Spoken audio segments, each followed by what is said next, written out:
Ya. Shalom, assalamualaikum warahmatullahi wabarakatuh. Dan salam sejahtera buat kita sekalian. Jadi kita akan mempresentasikan tugas dari teman-teman kita yang dengan hormat saya sebut namanya. Ada 3 narasumber kita pada saat ini, yaitu yang pertama Ibu Lisnawati, kemudian yang kedua Ibu Nuraini, dan yang ketiga Andi Muhammad Fadli. Untuk mempersingkat waktu, saya langsung mempersilahkan kepada Ibu Lisnawati untuk mempresentasikan tugasnya. Silakan Ibu. Ya, mungkin bisa dijadikan co-host dulu Pak. Silakan Pak Eki diarahkan. Sudah aktif itu Bu, sudah langsung bisa. Oh sudah ya, bisa share screen nih. Ya. Sudah bisa Pak ya dilihat? Ya, sudah langsung Bu. Mungkin bagusnya di slideshow barangkali.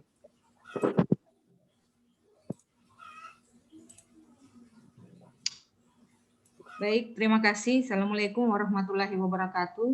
Selamat siang. Izin mendahului Bu Nuraini, sepertinya mungkin tidak keberatan saya duluan yang persentase berdasarkan arahan dari moderator. Baiklah, saya akan memaparkan gagasan awal.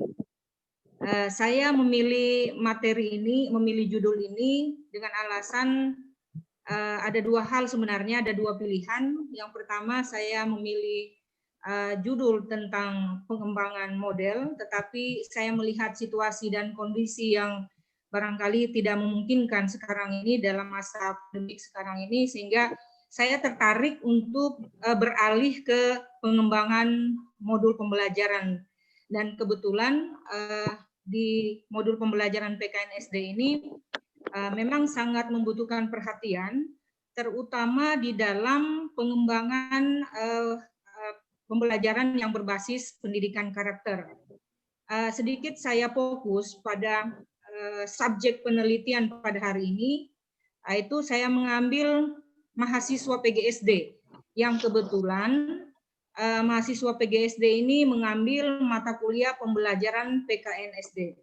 Nah, itulah alasan saya memilih judul pengembangan modul pembelajaran PKN SD berbasis pendidikan karakter bagi mahasiswa PGSD UHAO. Adapun latar belakang yang saya ambil mengutip dari slide yang disampaikan oleh pendidikan karakter pendidikan tinggi ini adalah saya mengambil bahwasannya pendidikan karakter di perguruan tinggi sudah ada dalam konteks kebijakan nasional pendidikan karakter. Nah, kemudian di dalam strategi mikro pendidikan karakter ini, saya juga melihat ada 4 pokok permasalahan yang perlu dikembangkan di dalamnya. Yang pertama adalah proses belajar mengajar, di mana integrasi ke dalam proses belajar mengajar ini pada setiap mata kuliah.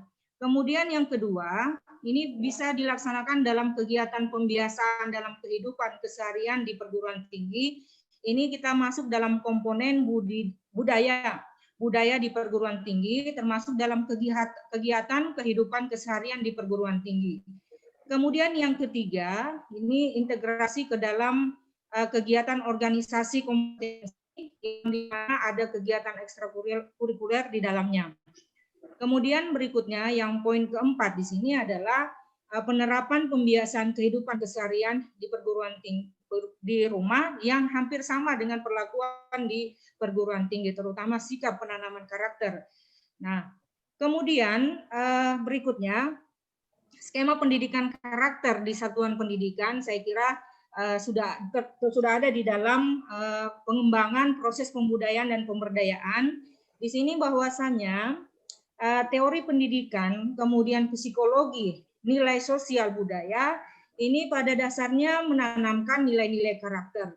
Ya, secara vertikal sebagai dasar hukum di dalamnya ini pengembangan agama, Pancasila, Undang-Undang Dasar 1945 ditambah dengan Undang-Undang Sisdiknas, Undang-Undang Nomor 20 Tahun 2003.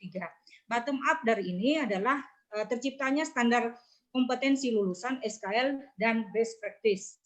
Kemudian proses pembudayaan dan pemberdayaan ini ada dua hal yang dikembangkan di dalamnya, adanya intervensi, kemudian adanya habituasi. Intervensi berupa penekanan dan habituasi berupa kebiasaan-kebiasaan yang ditanamkan di dalam perguruan tinggi itu sendiri dalam proses pembelajaran, baik yang dilakukan di dalam ekstrakurikuler maupun di dalam pembelajaran maupun manajemen pengaturan di dalam lingkup program studi atau jurusan.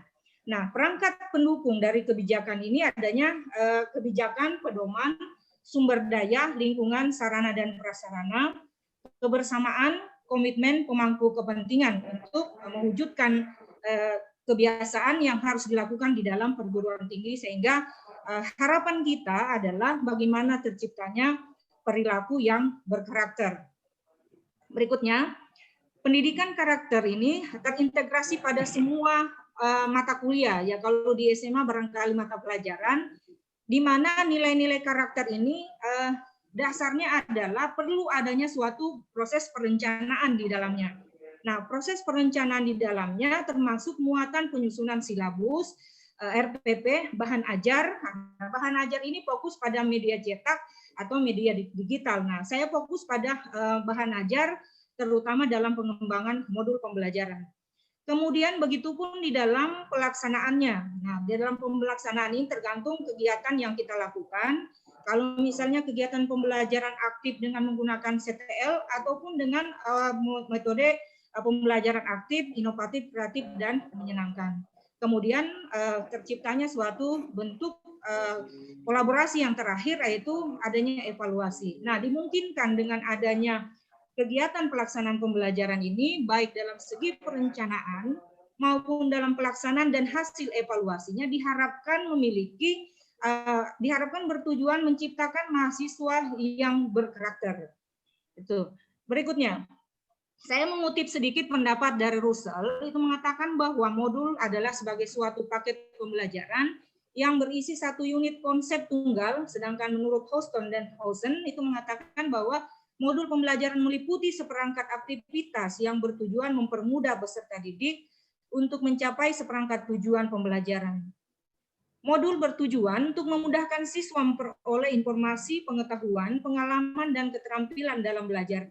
Menurut Hansah dan Budiman dan kawan-kawan, pengembangan modul tidak hanya mempertimbangkan aspek akademik peserta didik, tetapi juga mempertimbangkan aspek pengembangan diri peserta didik. Nah, fokus pada pengembangan peserta didik ini perlu adanya pengembangan nilai-nilai karakter di dalamnya. Berikutnya, modul pembelajaran sebagaimana yang dikembangkan di Indonesia merupakan suatu paket bahan pembelajaran yang memuat deskripsi tentang tujuan pembelajaran, lembar petunjuk pengajaran, bahan bacaan bagi peserta didik, lembar kerja dan lembar jawaban peserta didik, serta evaluasi pembelajaran.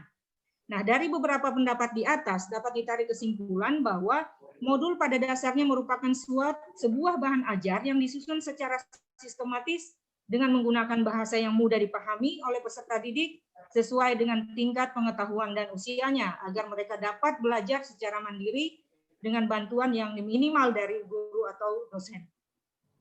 Nah, terkait dengan pengembangan bahan ajar pada mata kuliah pembelajaran PKN/SD saat ini, khususnya di perguruan tinggi WHO, pengembangan bahan ajar dalam bentuk modul yang berbasis karakter menjadi kebutuhan yang sangat mendesak. Hal ini merupakan konsekuensi diterapkannya kurikulum tingkat satuan pendidikan berbasis kompetensi di sekolah atau perguruan tinggi.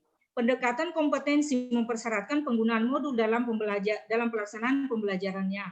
Modul dapat membantu dosen atau guru dalam mewujudkan pembelajaran yang berkualitas. Penerapan modul dapat mengkondisikan kegiatan pembelajaran lebih terencana dengan baik, mandiri, tuntas dengan hasil atau output yang jelas. Mengingat pentingnya peranan modul untuk meningkatkan kualitas proses pembelajaran di perguruan tinggi, maka dosen atau guru sebagai orang yang paling bertanggung jawab terhadap keberhasilan proses pembelajaran dituntut untuk dapat memahami karakteristik, prinsip, ketentuan, dan prosedur pengembangan modul. Nah, ada beberapa permasalahan saya melihat bahwa di mata kuliah pembelajaran PKN/SD ini mengapa perlu ada pengembangan? Karena selama ini modul yang digunakan masih berdasarkan pada kurikulum 2006 dan sampai sekarang ini belum direvisi, sehingga saya tertarik untuk mengembangkan modul pembelajaran itu, kemudian menyisipkan dengan pendidikan karakter di dalamnya. Belum adanya modul pembelajaran PKNSD berbasis pendidikan karakter yang dikembangkan sesuai dengan kebutuhan program studi PGSD berupa modul pembelajaran yang dapat membantu mahasiswa dalam proses belajar mengajar. Kemudian, modul pembelajaran PKNSD yang diberikan masih sangat singkat dan kurang penegasannya dalam penjabaran materi pembelajaran yang berbasis pendidikan karakter.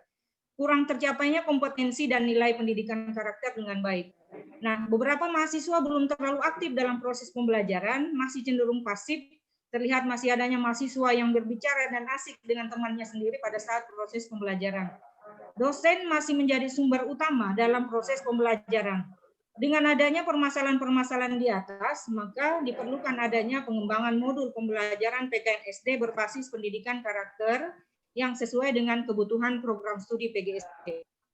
Lanjut berikutnya, terkait dengan rumusan masalah, yaitu satu yang saya lihat di sini adalah bagaimanakah karakteristik proses dan produk pengembangan modul pembelajaran PKNSD berbasis pendidikan karakter di program studi PGSD UHO. Kemudian yang kedua, bagaimana keefektifan penggunaan pembelajaran PKNSD berbasis pendidikan karakter di prodi PGSD. Itu rumusan masalahnya. Berikutnya, tujuan penelitian saya kira ini menyesuaikan dengan modul pembelajaran rumusan masalah. Pertama adalah mendeskripsikan karakteristik proses dan produk. Kemudian yang kedua, bagaimana keefektifan penggunaan pembelajaran PKNSD. Manfaat penelitian saya kira ini ada dua, sama dengan teman-teman yang lain, itu manfaat teoritis dan manfaat praktis. Kajian pustaka yang saya kutip di dalamnya adalah ada 3 variabel utama yang menjadi kajian di dalam proses pengembangan ini. Yang pertama pengembangan modul itu sendiri, kemudian pembelajaran PKNSD, dan yang ketiga pendidikan karakter. Secara teori, prinsip pengembangan modul tidak perlu barangkali saya bacakan, mengingat waktu. Kemudian di dalamnya ada bentuk bahan ajar yang kita lihat bersama. Salah satunya bahan cetak di sini ya, modul di mana itu di dalam pengembangan bahan ajar, terutama bahan cetak. Kemudian berikutnya pembelajaran PKNSD, ini teori tentang definisi konsep pembelajaran PKNSD itu, ruang lingkup PKNSD, kemudian pendidikan karakternya, yaitu terdiri atas definisi konsep karakter dan pendidikan karakter. Kemudian apa pendidikan karakter? Ya. Nah, yang saya kutip di sini nanti akan dilihat di dalam pengembangan modul. Modul ini tidak terbatas pada satu materi. Oleh karena itu 18 karakter yang saya tampilkan di sini nanti akan dikutip sesuai dengan materi yang ada nanti. Jadi setiap modul, setiap materi di dalam modul materi yang akan dilihat, maka tingkat pencapaian nilai-nilai karakter 18 karakter ini nanti akan dimuat di dalam pengembangan modul tersebut. Hasil penelitian yang relevan ini masih sangat singkat, saya ambil penulis Sulis Marius, kemudian pengembangan alternasi, kemudian yang kedua adalah Endang Komara 2018. Masih banyak barangkali saya belum masukkan di dalamnya. Kemudian kerangka berpikir, saya mengambil bahwa perlunya tindakan pengembangan modul pembelajaran PKNSD berbasis pendidikan karakter. Yang pertama adalah pentingnya pengumpulan dan pengolahan data. Kemudian setelah itu ada penyusunan modul pembelajaran, pendesainan modul pembelajaran, di mana di dalamnya nanti ada langkah berikutnya validasi modul. Validasi modul pembelajaran ini ada dalam tahap uji coba skala kecil, kemudian di dalam revisi modul nanti ada uji coba lapangan, revisi modul, dan pada akhirnya nanti akan melahirkan produk modul pembelajaran PKNSD yang berbasis pendidikan karakter. Jenis metode penelitian itu kira sama dengan teman-teman yang lain, yaitu penelitian Research and Development (R&D), kemudian analisis model yang digunakan yaitu model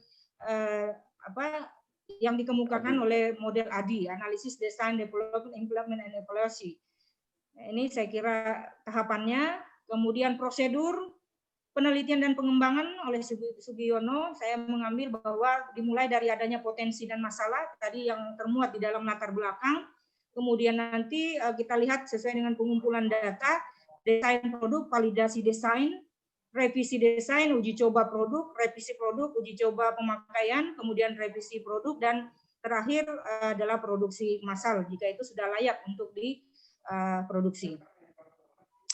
Oleh Sugiono, ini saya mengutip pendapat beliau tentang pengumpulan yang saya paparkan tadi. Nah, ini modelnya diambil dari Sugiono. Kemudian desain yang digunakan dalam pengembangan ini akan digunakan adalah 4D, yaitu define, design, develop, and disseminate. Ya, kemudian ini oleh Tiaga Rajan yang mengemukakan, dikutip oleh rekan-rekan yang lainnya. Saya kira sudah pernah disampaikan tentang pengembangan 4D ini. Teknik analisis data saya belum mengembangkan secara keseluruhan. Ini terdiri atas analisis keefektifan, kesahihan, dan kepraktisan. Kemudian teknik pengumpulan data, itu ada angket, kemudian wawancara, yang ketiga dokumentasi. Saya kira itu saja, saya kembali, terima kasih. Demikian pemaparan saya, mungkin nanti akan disempurnakan atau ditambahkan oleh rekan-rekan yang lainnya. Terima kasih. Terima kasih Bu Lisnawati. Bapak Ibu, mungkin bagusnya supaya kita bisa mencermati lagi materi yang disampaikan oleh Ibu Lisna, saya usul kalau bisa di-share di grup supaya sambil ini dari materinya itu di-share di grup juga, supaya pada saat presentasi yang lain bisa juga menyimak atau mencermati pemaparan yang sudah disampaikan, sehingga bisa ini usul saya kalau teman-teman setuju. Setuju Pak, setuju. Ya. Setuju Pak. Usulan diterima Pak. Yang berikut kita mempersilahkan, jadi sambil mempersiapkan untuk memberi tanggapan, masukan atau saran-saran terhadap teman kita Ibu Lisnawati. Ya, juga dipersilakan kepada Ibu Nuraini untuk mempresentasikan gagasan awalnya. Silakan Ibu Nuraini. Baik, terima kasih atas kesempatan yang diberikan kepada saya. Assalamualaikum warahmatullahi wabarakatuh dan salam sejahtera untuk kita semua. Baik Bapak Ibu, saya akan mempresentasikan gagasan awal saya.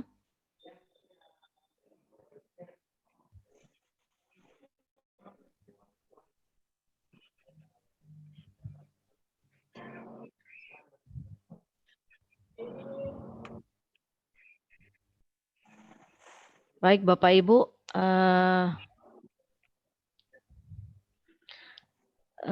hari ini saya akan mempresentasikan gagasan awal saya, di mana saya mengambil judul, maaf.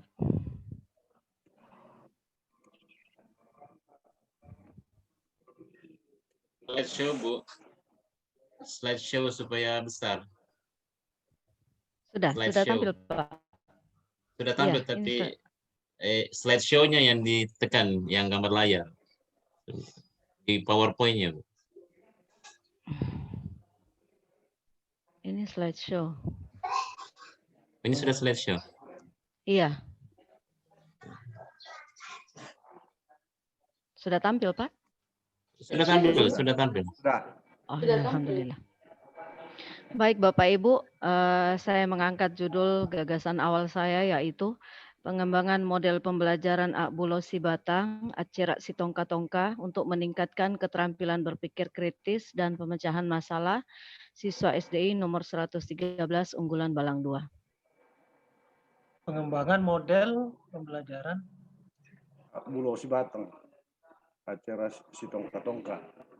Adapun latar belakang dari gagasan awal ini, yang pertama adalah model pembelajaran adalah seperangkat rencana atau pola yang dapat dipergunakan untuk merancang bahan-bahan pembelajaran serta membimbing aktivitas pelajaran di kelas atau di tempat-tempat lain yang melaksanakan aktivitas-aktivitas pembelajaran. Itu menurut Martono dan kawan-kawan. Selanjutnya, salah satu model pembelajaran yang relevan dengan pengembangan model pembelajaran adalah model Akbulo Sibatang, Acirak Sitongka-tongka, yang memiliki makna kiasan tentang suatu kelompok yang memiliki satu rasa. Ada Bu Nuraini tampilannya. Iya. Ini Pak, ya, sudah saya tampilkan. Ya. Apa enggak kelihatan? Cuma yang Slide berikutnya. ini. Slide berikutnya. Slide berikutnya, Ya, Bu. benar. Slide berikut. Slide berikut yang tidak Slide berpindah-pindah. berikut, Bu. Tidak berpindah-pindah slide-nya. Ya. Sepertinya Slide saya kasih slow. begini saja, Bapak Ibu di kayaknya enggak tampil kalau saya slideshow. Karena di Iya. enable editing mungkin. Enable gitu. Ya, enable editing. Di enter aja terus ya. Begini saja, Pak Di. Oke, Ya, oke. menurut kita yang baiknya. Bu. Iya, baik. Terima kasih. Selanjutnya latar belakang yang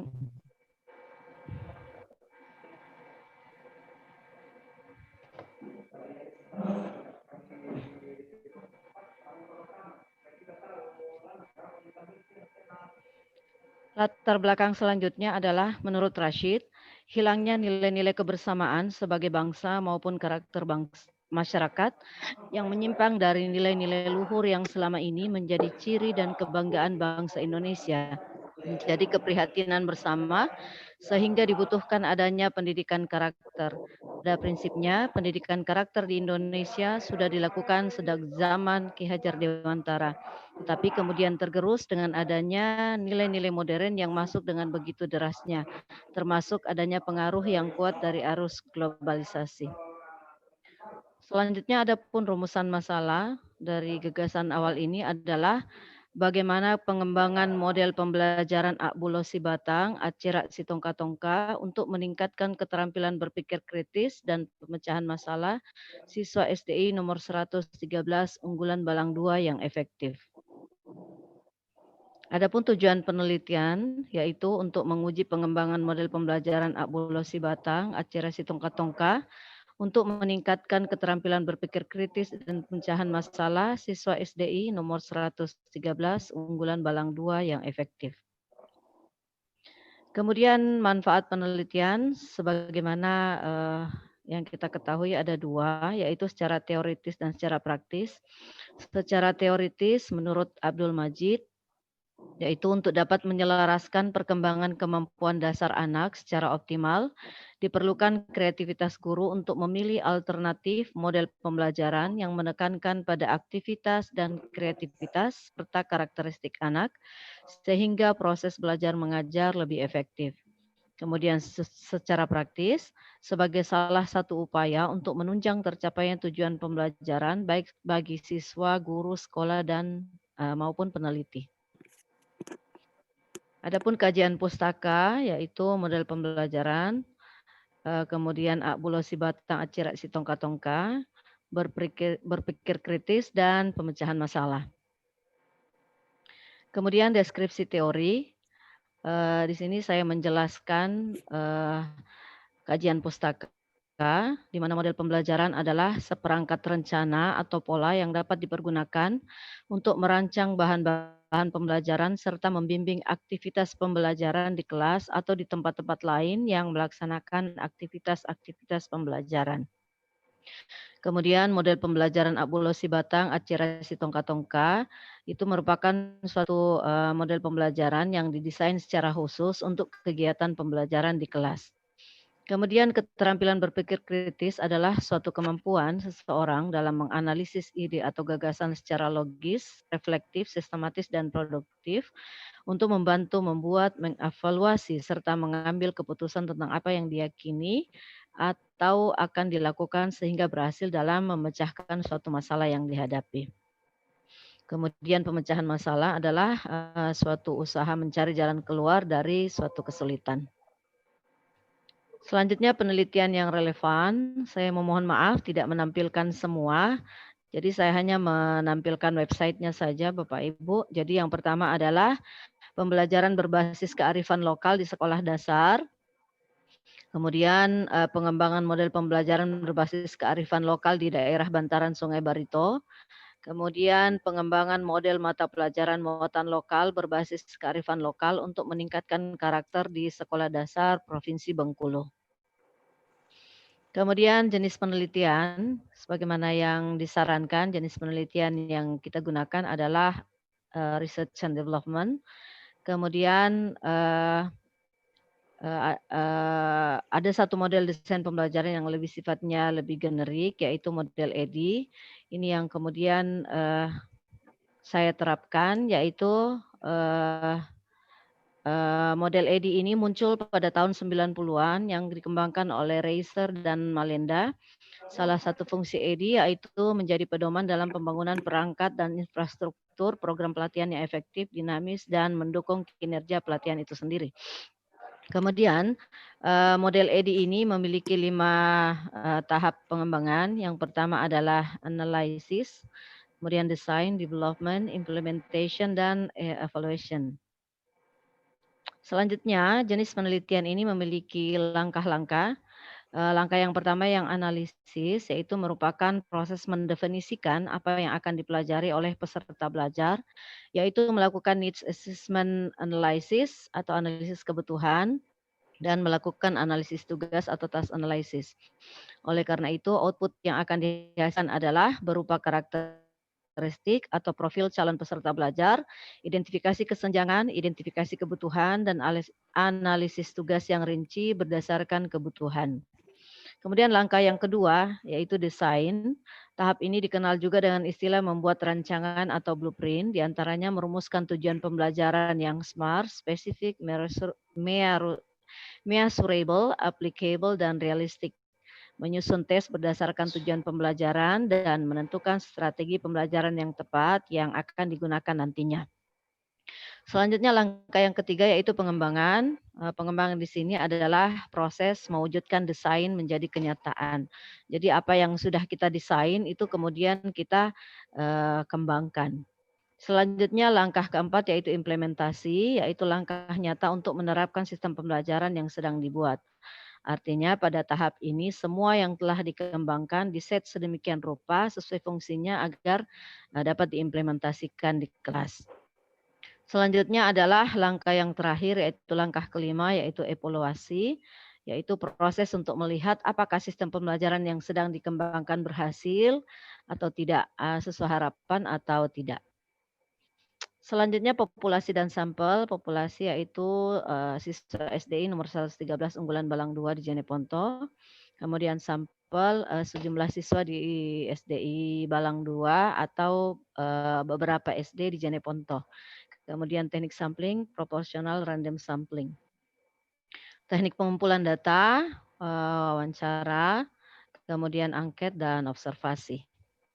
Kemudian teknik analisis data seperti biasa yaitu analisis data kevalidan, kepraktisan, dan keefektifan. Saya kira demikian yang bisa saya sampaikan Bapak Ibu. Mohon masukan sarannya. Saya yakin apa yang saya sampaikan amat sangat jauh dari kesempurnaan. Mohon maaf atas kekurangan. Assalamualaikum warahmatullahi wabarakatuh. Waalaikumsalam. Ya, terima kasih Ibu Nuraini yang sudah mempresentasikan gagasan awalnya. Mudah-mudahan Bapak Ibu bisa mencermati dengan baik sehingga bisa. Sebentar Pak Pasti. Ya tadi saya persilakan Pak Padli untuk mempresentasikan. Ternyata belum. Padli dulu. Kayaknya Pak Pasti sudah semangat sekali nih. Ya. Tidak mau mengisi aja kalau Pak Padli Ya. tidak datang. Ya, jadi berhubung karena Pak Padli belum siap kayaknya ini untuk presentasi. Jadi langsung saya persilakan kepada Bapak Ibu yang ingin menanggapi atau memberikan komentar terkait dengan gagasan awal yang sudah disampaikan tadi oleh Ibu Lisnawati dan Ibu Nuraini. Silakan Bapak Ibu. Ya, saya, Pak. Ya, saya identifikasi dulu ya, mulai dari Pak Basti, ya. Ratnawati, Pak.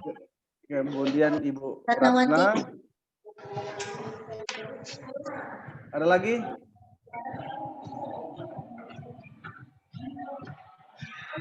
Ya, untuk sementara 2 saja dulu. Sambil teman-teman yang lain bisa mempersiapkan. Silakan.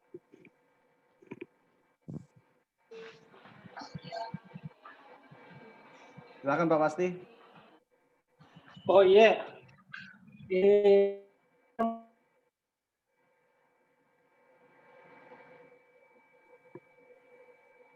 Loh, hilang suaranya Pak Pasti nih. Saya kira dua-duanya sebetulnya penelitian ini bagus lah. Cuma pertanyaan saya ke Ibu Slifna, bagaimana itu di kan pembelajaran PKN itu dibuat dalam bentuk materi ya Bu? Atau dibuat semacam pendidikan karakter yang 18 itu dicantumkan di dalam modul pembelajarannya ya? Atau bagaimana? Itu. Bisa diulang Pak, bisa diulang. Saya tidak dengar jelas. Iya, jadi kan ada 18 karakter yang mau dibikinkan modul pembelajaran PKN. Ya. Halo? Ya, ya Pak. Ya, kedengaran. Ya. Kan ada 18 karakter itu yang mau include modul pembelajaran. Apakah itu tercantum di dalam materi pembelajaran PKN-nya atau gimana ya? Nah, tergantung Pak. Jadi kita melihat jika suatu materi. Sebentar Bu ya. Sebentar. Oh, sorry. Mungkin yang kedua dulu, Pak. Ya, sebentar. Maaf. Yang kedua untuk Ibu Nuraini, ini apa namanya? Yang kurang jelas tadi yang saya tunggu-tunggu penjelasannya kan Agbulo si Batang itu penjelasannya bagaimana itu bisa meningkatkan berpikir kritis siswa ya. Yang kurang jelas dari tadi saya itu bagaimana model pembelajaran Agbulo itu yang bisa meningkatkan berpikir kritis. Saya kira cuma dua itu pertanyaan saya. Terima kasih Bu.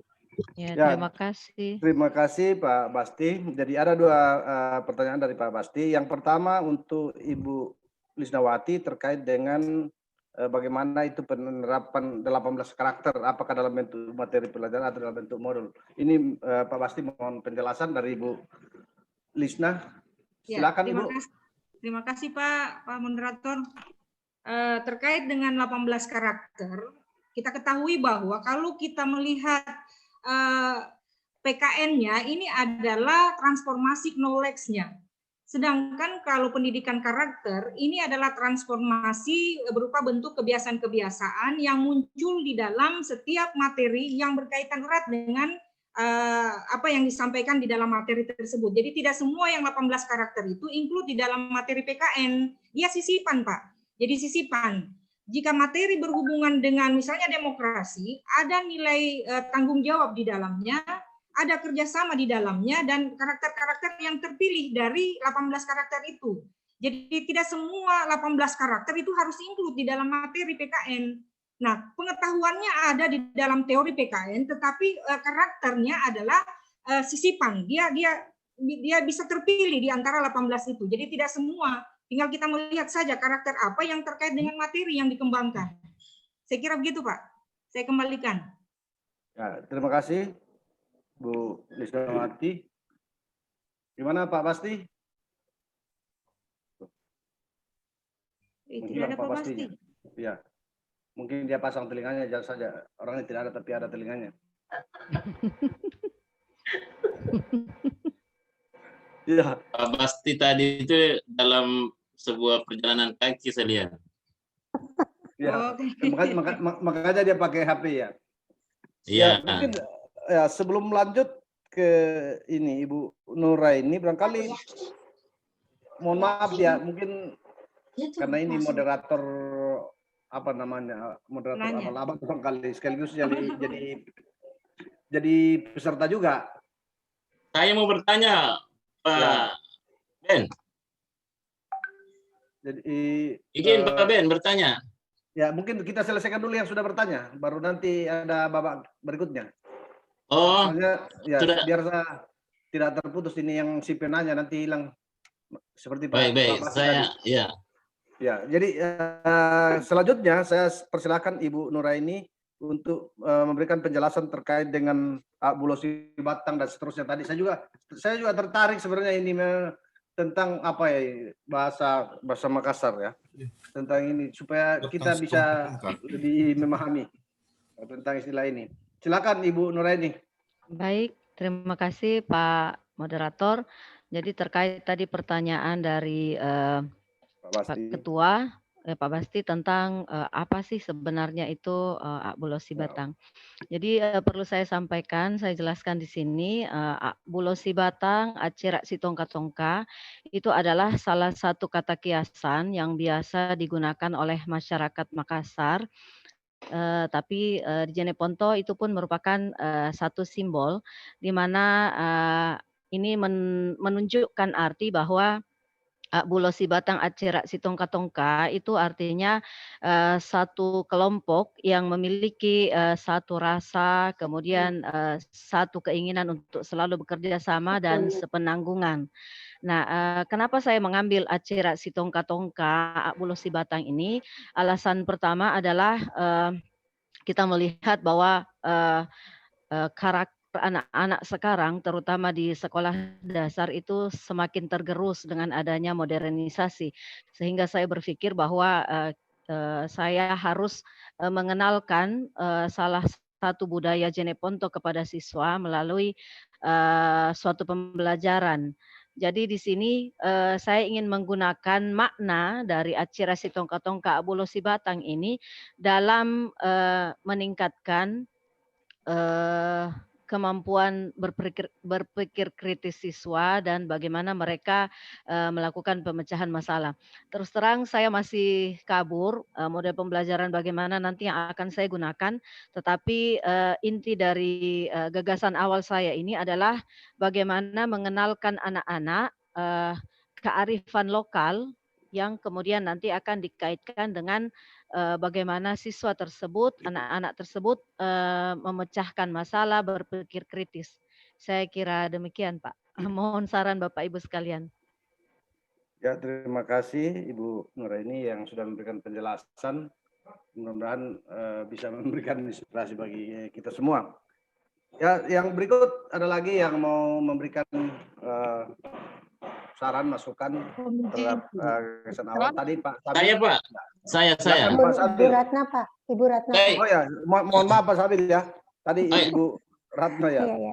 Oh, sorry. Silakan. Iya. Semangat ini, semangat. Baik, Bapak Ibu. Assalamualaikum warahmatullahi wabarakatuh. Selamat siang. Salam sejahtera untuk kita semua. Terima kasih Pak Moderator untuk waktunya dan kesempatan kepada saya. Assalamualaikum Bu Lisna. Waalaikumsalam Ibu Ratna. Bu Lisna, saya sangat tertarik dengan penjelasan Ibu tadi ya. Karena begini Ibu, kebetulan mungkin kalau tidak salah Ibu juga mengajar MKU ya Bu ya, PKN ya. Betul MKU. Ya, alhamdulillah, kebetulan kita sama-sama Ibu pengajar untuk mata kuliah umum ya MKDU. Kebetulan saya juga mengampu mata kuliah Bahasa Indonesia. Jadi mata kuliah dasar Bahasa Indonesia, kemudian di STIMIK Akbar ada mata kuliah khusus yaitu Pendidikan Karakter dan Anti Korupsi. Jadi sangat-sangat tertarik. Di sini saya hanya mau sharing-sharing dengan Ibu karena gagasan awal Ibu ini tentang penelitian pengembangan modul ya Ibu ya. Saya beberapa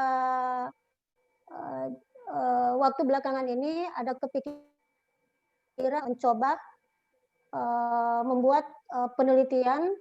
Saya tidak tahu apakah yang agak sumir untuk saya, apakah tugas mata kuliah kita ini gagasan awalnya sudah itu yang menjadi gagasan awal disertasi kita atau ini hanya merupakan tugas ya. Yang waktu saya mendengar tadi Ibu membaca gagasan awal yaitu pengembangan modul pembelajaran PKN, itu saya langsung kaget.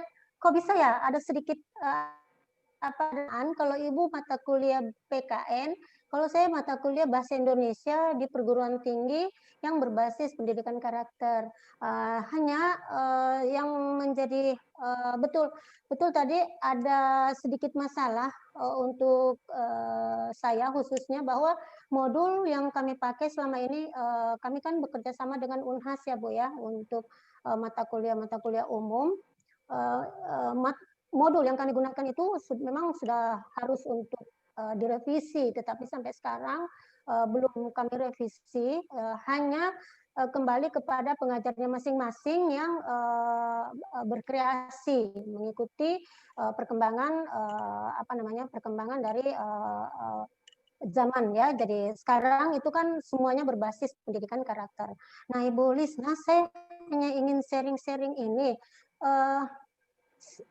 Sebagaimana kita ketahui kalau ada 18 karakter yang tertera di dalam pendidikan karakter itu sendiri ya. Dan betul tadi yang Ibu katakan bahwa tidak perlu semua 18 karakter itu kita masukkan dalam satu pokok bahasan. Mungkin ada 1, 2, 3 karakteristik yang kita selipkan ya menjadi point of view dalam pembelajaran kita dalam satu kali pertemuan itu.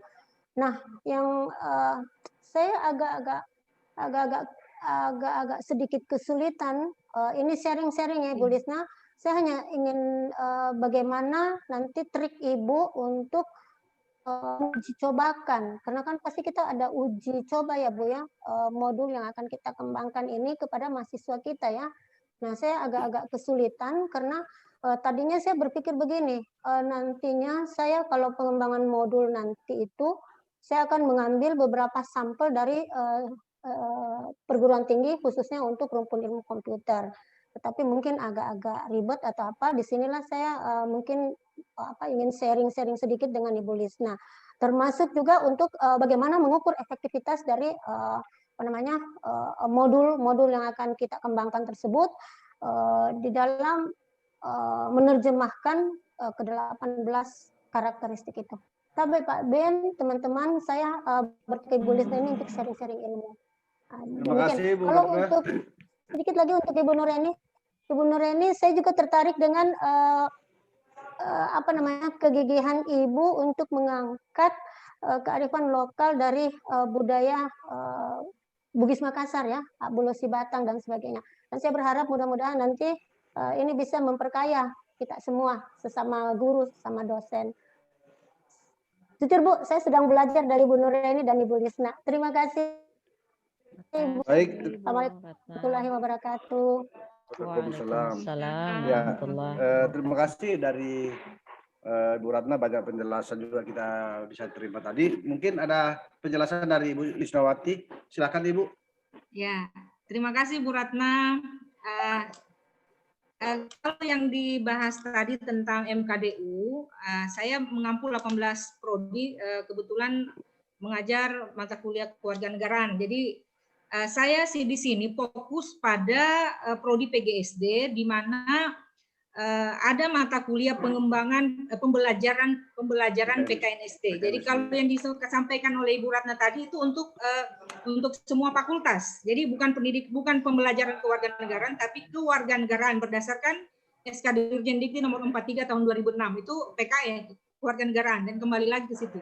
Yang saya fokus di sini adalah kurikulum yang ada di PGSD, terutama kurikulum mata kuliah keahlian untuk PGSD. Jadi ada mata kuliah pengembangan pembelajaran PKNSD itu 3 SKS. Kalau di kewarganegaraan itu Bu 2 SKS. Kalau yang saya fokus di sini itu 3 SKS. Nah, MKK ya Bu ya. Tadi ya, tidak ya, jadi di sini PGSD bukan yang fakultas itu, bukan MKDU. Tapi ada juga mata kuliah MKDU-nya di PGSD, tetap juga ada. Jadi ada posisinya itu di semester 1 ada kewarganegaraan, ada Pancasila, kemudian kewarganegaraan di semester 2, kemudian di semester 3 ada pendidikan kewarganegaraan SD, dan di semester 4 itu ada pembelajaran PKNSD. Nah, saya fokus di sini Bu, fokus di sini ya. Jadi yang saya maksudkan di sini adalah terkait dengan sampel ya Bu ya. Kebetulan di prodi PGSD itu ya ada sekitar 5 kelas dan dosen pengampunya itu berbeda. Nah, yang selama ini digunakan itu memang masih berdasarkan kurikulum 2006, meskipun kami selalu ada pertemuan dengan ikatan dosen PGSD, tetapi kurikulumnya tetap hampir sama saja seperti itu, tidak banyak perubahan.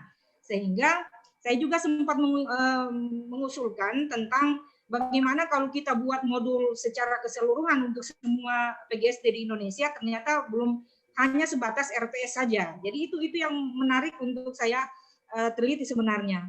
Apalagi kalau misalnya di masa sekarang ini, kalau misalnya tetap offline sampai dengan 2021, berarti saya harus kembangkan modul digital sebenarnya. Jadi bukan lagi cetak yang mungkin kita tidak akan temui mahasiswa, apalagi sampelnya nanti seperti yang Ibu sampaikan, siapa sampelnya? Nah, saya akan beralih ke modul digital nanti. Jadi sampelnya ya mahasiswa yang di 5 kelas itu. Mungkin random sampling atau nanti dilihat kondisinya seperti bagaimana.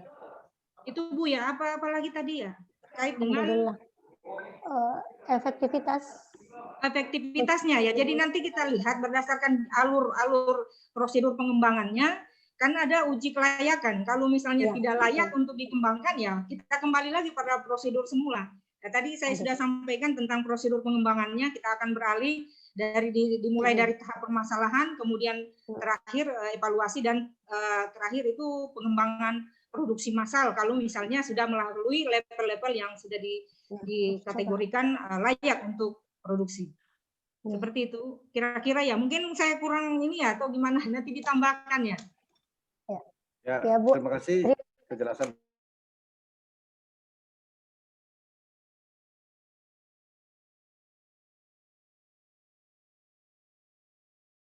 Terima kasih tadi. Sepertinya bukan semacam pertanyaan, tetapi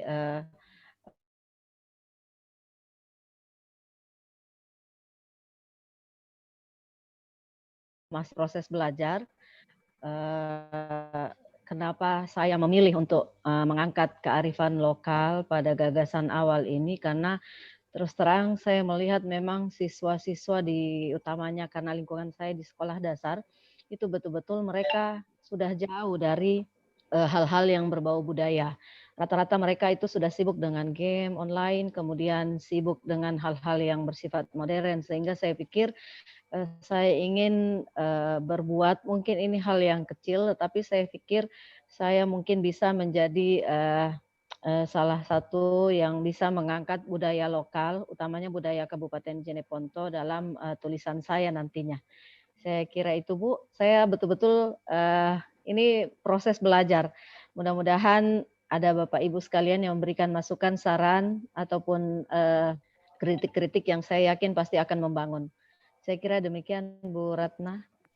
Ya, terima kasih Bu Nuraini. Terima kasih Bu Nuraini. Ya, tadi Pak Sabil mau sekali. Sudah siap Pak Sabil, mana Pak? Silakan. Baik. Pak Sabil. Bismillah. Mohon maaf Ibu Bapak sekalian, teman-teman sekalian. Saya tadi kebanyakan mematikan kamera karena anak saya dampingi BDR juga ini. Kerjakan PR-nya. Jadi mohon maaf, jadi saya suruh diam dulu dia karena mau berkomentar. Pertama, saya menarik gagasan awal dari Ibu Lisnawati. Jujur ya, Ibu Bapak sekalian, penelitian R&D ini awam bagi saya, baru. Dan tadi saya fokus ke penjelasan Ibu Lisna bahwa beliau akan menggunakan metode penelitian ini adalah EDI, ya, EDDIE. Kemudian beliau juga memaparkan pada slide berikutnya akan menggunakan pengembangannya dengan 4D. Nah, karena ketidakpahaman saya ingin membuka ruang diskusi ini bukan hanya kepada Ibu Lisna, kepada teman-teman juga yang mungkin mempunyai banyak referensi. Apakah boleh menggunakan dua model pengembangan dalam satu penelitian ini? Ya, kalau boleh kan ini juga menarik. Berarti bisa lebih kaya tahap-tahap pengembangannya kan.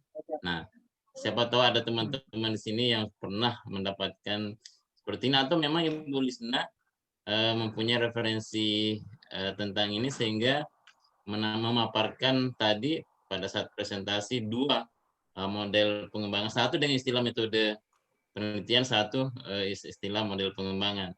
Karena saya memahami sesuai dengan apa yang saya buat, baru saya baca-baca kulit-kulitnya saja, Pak.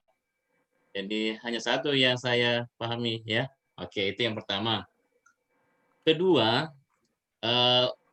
pada Ibu Nuraini, saya teringat Bu ya, dengan rencana rencana penelitian saya, gagasan awal saya juga dulunya ingin mendekatkan pada penerapan kurikulum dengan budaya Bugis, Bone misalnya, atau Bugis pada umumnya, yaitu sifat tuo, sifat tokong, sifat lebih, sifat rape ya, yang mungkin kita sudah tahu semua dalam membangun kurikulum lokal ini. Nah, Ibu ternyata membentuknya dalam bentuk model pembelajaran. Sungguh luar biasa ya kalau ini jadi, karena kalau dia jadi ini bisa diterapkan di beberapa daerah yang memang mengusung filosofi budaya Makassar, ya kan? Karena tadi bahasa yang saya dengar itu adalah bahasa Makassar kalau tidak salah. Mohon dikoreksi Bu Nuraini ya. Saya Makbulosi, saya enggak tahu. Makbulosi Batang Acera si tongka-tongka. Itu ya.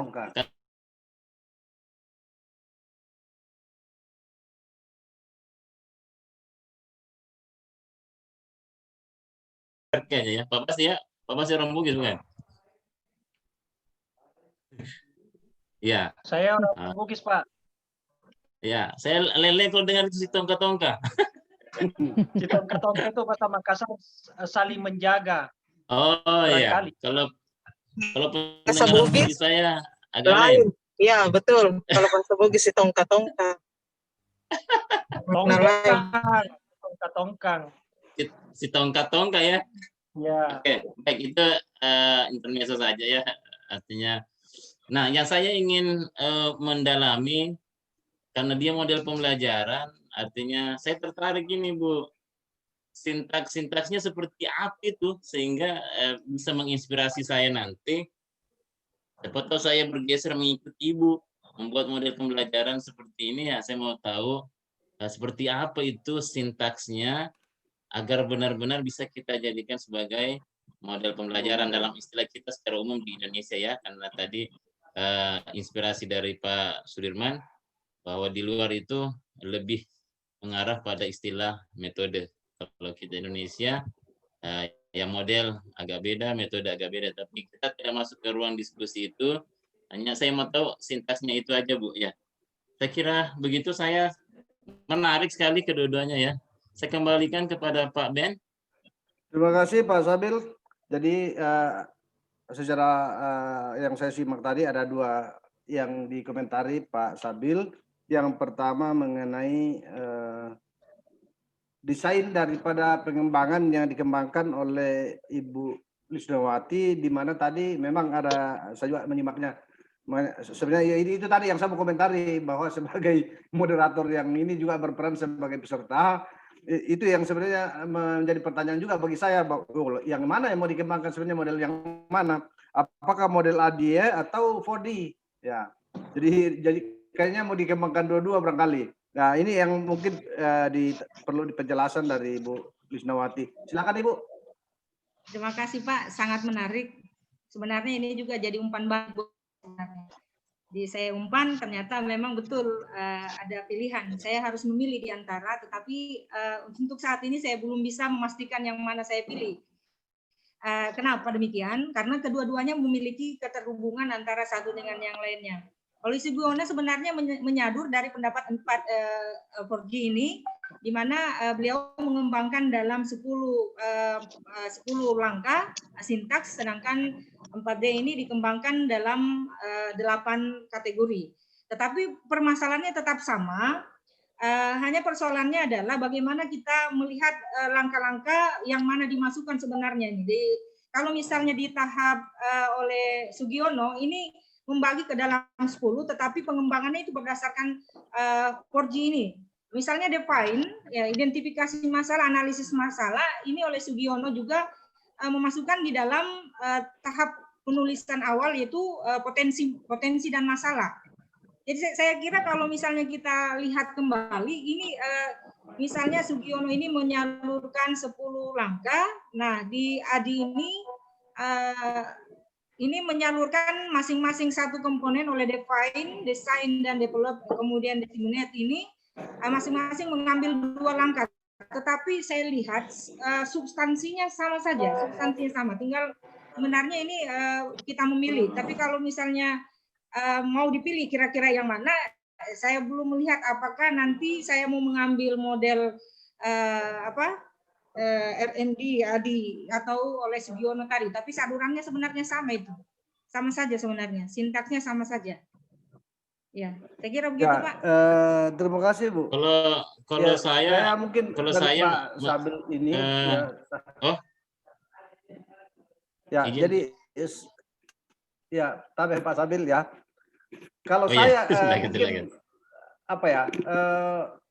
Justru dalam penelitian ini mungkin terkait yang akan disampaikan Pak Sabil nanti, bahwa ya kita harus punya sikap yang mana yang kita mau gunakan, karena tidak mungkin kita mau melakukan suatu kajian mau 2 metode yang berbeda, kita mau dicari di sebelah mana nantinya. Jadi harus punya sikap tentunya dengan mempertimbangkan kelebihan dan kekurangan dari masing-masing desain itu.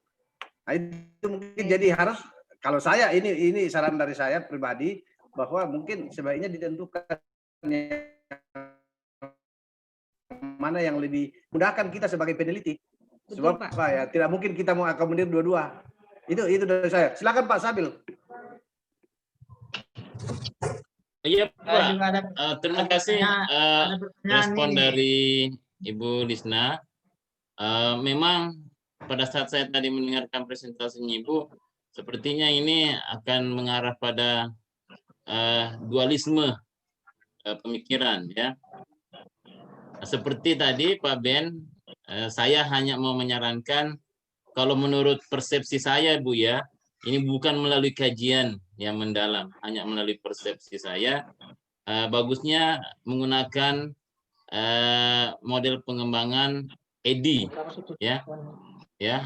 Meskipun saya dalam gagasan saya menggunakan 4D, ya, karena saya lihat judulnya Ibu dalam persepsi saya mengarah kepada cocoknya model pengembangan EDI, karena tidak perlu ada lagi disseminate, kan, tidak perlu lagi ada diseminasi.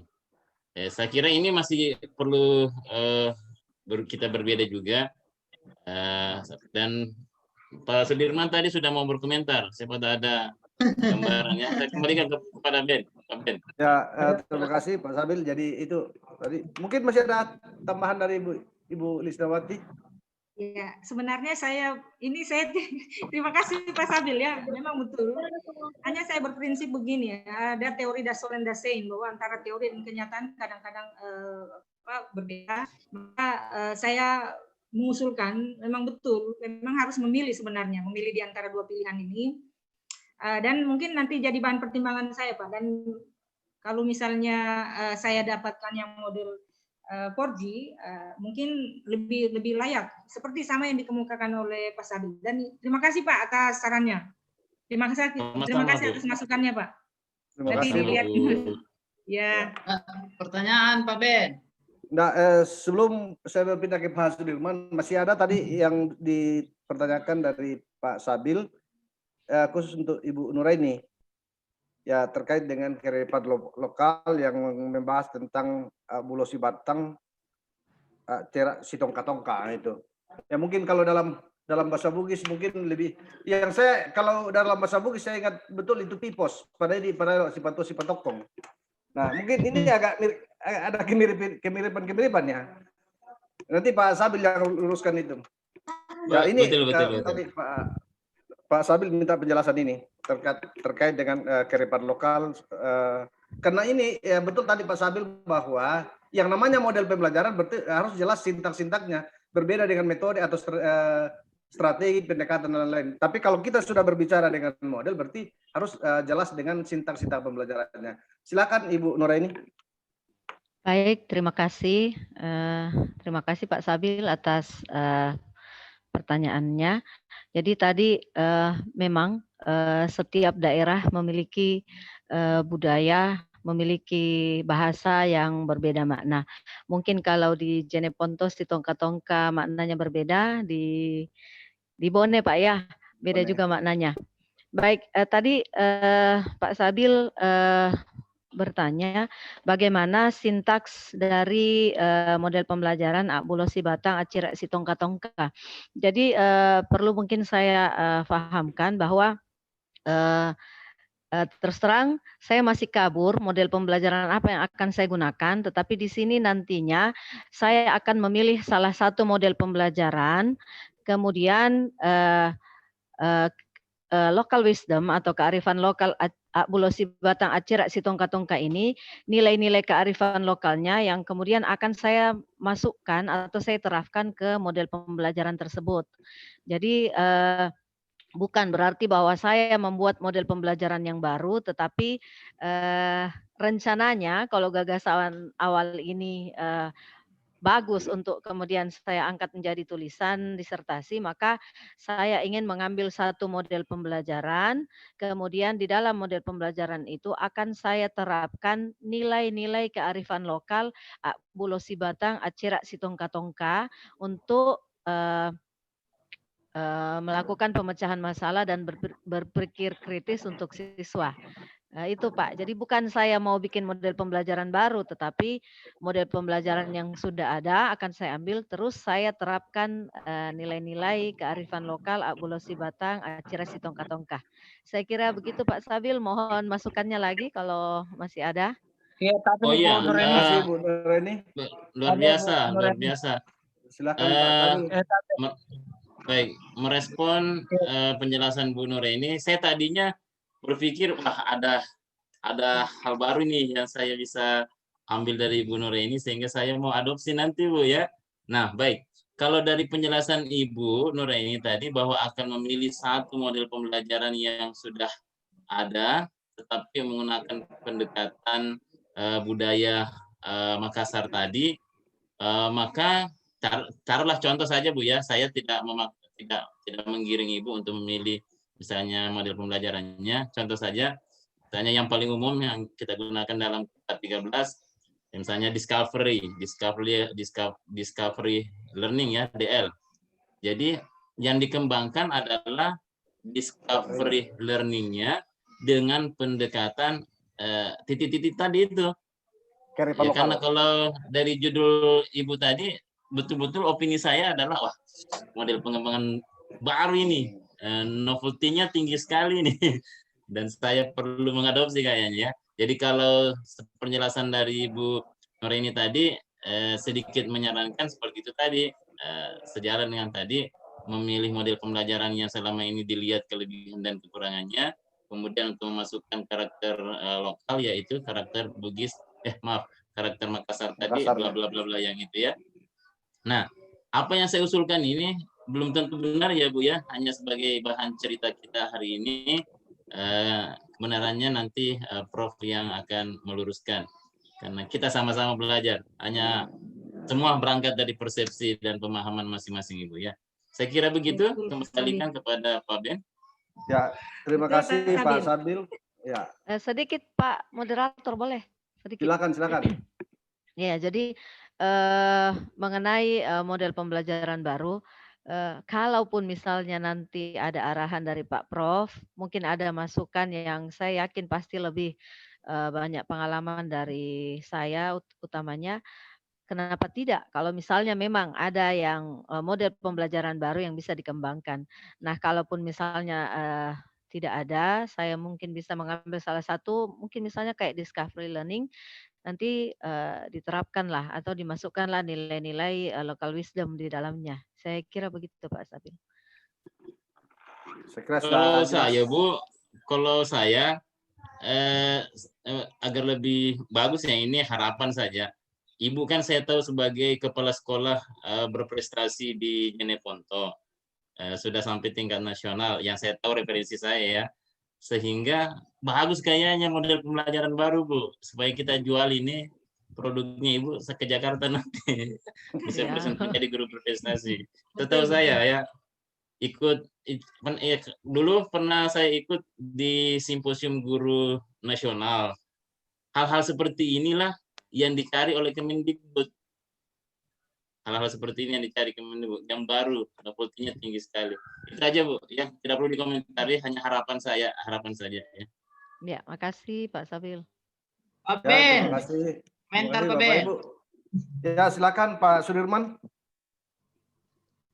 Bisa Silakan. ditampilkan, bisa di-share dulu Bu Krisna tadi modulnya itu, isinya.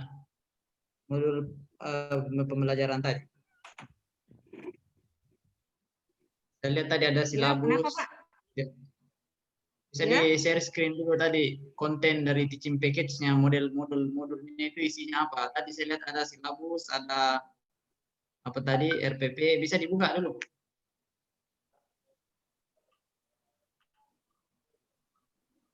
Ya, Yang mana ya? bisa share screen dulu tadi, konten modulnya itu apa tadi.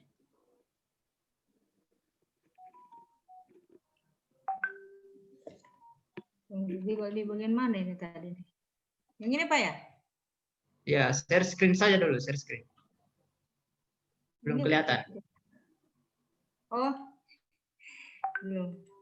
belum ya? Belum. Yang mana Pak? Di poin mana Pak Sudir? Di konten modulnya itu tadi saya lihat ada silabus, ada bukan lagi.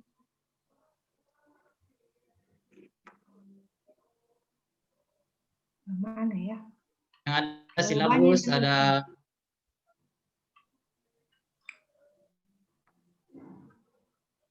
Oke, saya langsung ke poinnya saja, nanti dicari-cari karena ada slide tadi saya lihat. Nah, ini masukkan saja Bu. Iya Karena betul saya juga, Pak. ya, Terima saya kasih. juga dulu pernah membuat modul pembelajaran, Iya. tapi istilahnya itu bukan modul, tapi perangkat pembelajaran, jadi teaching package. Teaching package itu yang Ibu mau kembangkan ini kan adalah modul Iya. kan. Nah, jadi mirip-mirip seperti bahan ajar Bu ya. Iya. Ya, bahan ajar. Paling tidak suatu modul atau bahan ajar yang saya pahami, ini dia. Ya, ini. Iya. Suatu modul atau bahan ajar yang kemudian layak untuk diuji cobakan itu ketika berisi 5 hal. Ya, mudah-mudahan saya tidak salah referensinya. Jadi yang pertama itu kan jelas kita akan selalu berangkat dari kurikulum yang berlaku pada saat ini. Katakanlah kurikulum kita kurikulum yang akan diterapkan di kampus kan sudah dari KKNI menuju kurikulum apa tadi namanya, Merdeka Belajar, apa istilahnya. Jadi selalu berangkat dari kurikulum. Kemudian kurikulum ini kan dari situ kita sudah tahu apa silabusnya kan. Turunannya kan silabus dari silabus ini kan turun menjadi RPP. Lalu ada bahan ajar. Nah, poin selanjutnya di situ Bu adalah kalau ini diterapkan di mahasiswa Bu ya. Di mahasiswa kan? Betul, Pak. Nah, mahasiswa Pak. Ya, berarti di situ bukan lagi bukan lagi LKPD tapi LKM kan, lembar kerja. Ya. Ya, LKM. Lalu setelah LKM itu ada lembar penilaian. Jadi nanti itu modul yang Ibu Lisna akan kembangkan itu isinya ada 5. Jadi silabusnya, kemudian ada RPP-nya, lalu ada bahan ajarnya, lalu ada LKM-nya, lembar kerja mahasiswa, lalu ada lembar penilaian. Ya, nah itu mungkin saran Bu. Jadi isinya itu kalau kita mau kembangkan modul harus ada ini 5. Harus ada lembar penilaiannya. Kenapa demikian? Karena biasa kemasan modul yang kita kembangkan itu bagus. Tapi yang mana apapun itu ketika kita mau mengembangkan sesuatu, baik itu produk kan adalah evaluasi dari produk itu. Sama dengan modul yang Ibu misalnya mau kembangkan, tanpa ada lembar penilaian yang ikut di modul itu sama saja itu. Sama, tidak ada yang membedakan dengan modul-modul lain kan yang ada di pasaran. Atau yang sudah beredar di berbagai kampus. Lembar penilaian sendiri itu ada paketnya, Bu. Paketnya itu adalah pedoman penskoran. Jadi selalu paket. Lembar penilaian itu ada pedoman penskorannya. Jadi kita sudah punya pedoman penskoran dalam menilai setiap, kan di modul itu gambaran saya kan Ibu bagi per bab kan. Lalu ada di situ ada di situ lembar penilaiannya, lalu sudah ada skor tertentu yang Ibu akan berikan. Apalagi ini menyangkut mengenai karakter. Itu mungkin. Saran saja, Bu. Kemudian ini sama halnya dengan Ibu Nureni tadi. Ibu Nureni kan mau mengembangkan suatu model pembelajaran. Model pembelajaran yang berbasis kearifan lokal, karena ada nilai-nilai local wisdom yang masuk ke situ. Saya hampir sama tadi pikirannya dengan Pak Sabil, bahwa Ibu Nuraini ini mau mengembangkan suatu model, yang mana model itu mau mengintegrasikan nilai-nilai local wisdom yang ada di Jeneponto ke dalam model pembelajaran. Sehingga sebenarnya tidak lagi dikatakan Ibu bahwa itu model inquiry atau model kooperatif dan sebagainya. Itu murni akan menjadi model sesuai apa yang Bu Nuraini mau berikan namanya. Model pembelajaran Nuraini pun bisa. Nah, sudah banyak model pembelajaran berbasis kearifan lokal itu yang muncul.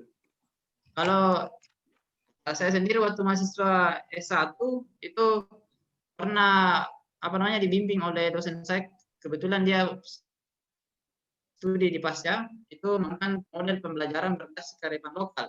Jadi namanya itu model pembelajaran model PK berkelok. Model pembelajaran PK berkelok. Jadi model pembelajaran berbasis kearifan lokal. Jadi sudah ada namanya di situ.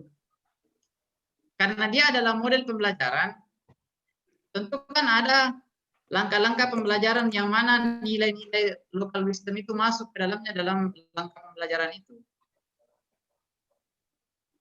Nah, dari situlah muncul itu nama-nama unik tadi itu, apa cara si tongka-tongka apa dan sebagainya.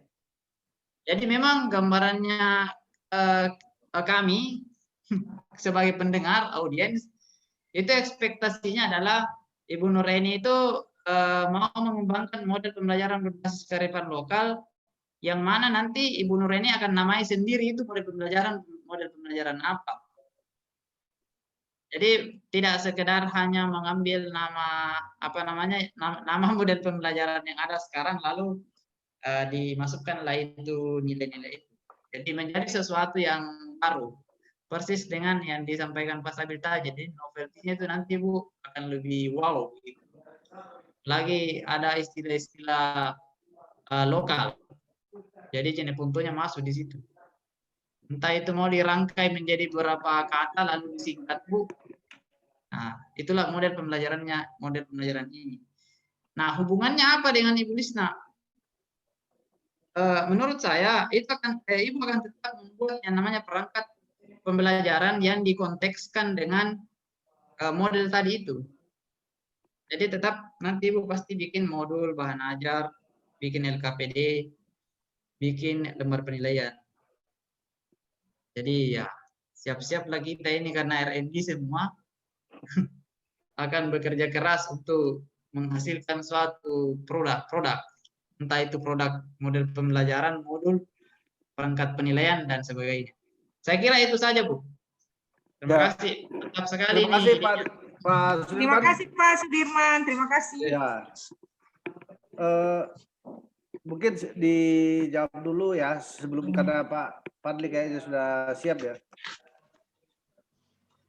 Jadi tadi yang ditanyakan dari Pak Sudirman ada yang ke Ibu Lisnawati, tapi jadi mohon maaf Ibu Lisna, saya juga ini mau memperjelas mungkin pertanyaan saya bahwa ya namanya sesuai dengan komentar Pak Sudirman tadi bahwa namanya penelitian pengembangan itu hasil akhir dari sebuah penelitian ini adalah ciri-cirinya itu menghasilkan sebuah produk. Nah, oleh sebab itu, kalau saya mungkin sebaiknya salah satu rumusan masalahnya itu bagaimana desain modul pembelajaran yang berbasis pendidikan karakter tadi. Seharusnya itu salah satu. Jadi itu makanya nanti ada saatnya deskripsi produk. Jadi dijelaskan bagaimana itu produk itu yang dihasilkan. Tentunya pada saat dideskripsikan di situ akan menjadi jelas bahwa dia berbeda dengan produk-produk yang ada sebelumnya. Itu mungkin dari saya, tetapi itu juga tidak harus. Saya juga ini ingin mengklarifikasi saja. Mudah-mudahan ini bisa ini. Silakan kalau ada yang mau ditanggapi dari Bu Lisna. Silakan Ibu. Terima kasih Pak, terima kasih atas masukannya Pak Sabil, Pak Sudirman, Pak Ben. Kemudian Ibu Ratna tadi, semua kami akan catat, saya akan catat apa yang disampaikan. Tidak berarti yang saya tulis adalah sempurna, mungkin ada yang kurangnya, saya mencari itu sebenarnya yang kurangnya dari apa yang saya tampilkan. Kenapa? Karena kalau saya tidak menemukan kekurangan hari ini, berarti saya memang tulisan saya tidak sempurna untuk ke depan. Ya, jadi masukan-masukan tadi merupakan catatan saya dan bahan kajian, dan kesempurnaannya mungkin hanya pembimbing kita yang akan tahu itu ya. Saya kira itu. Terima kasih semuanya Pak. Saya kembalikan kepada moderator. Terima kasih. Terima kasih Ibu Lisnawati. Silakan Ibu Nureni kalau masih ada lagi yang mau dikomentari.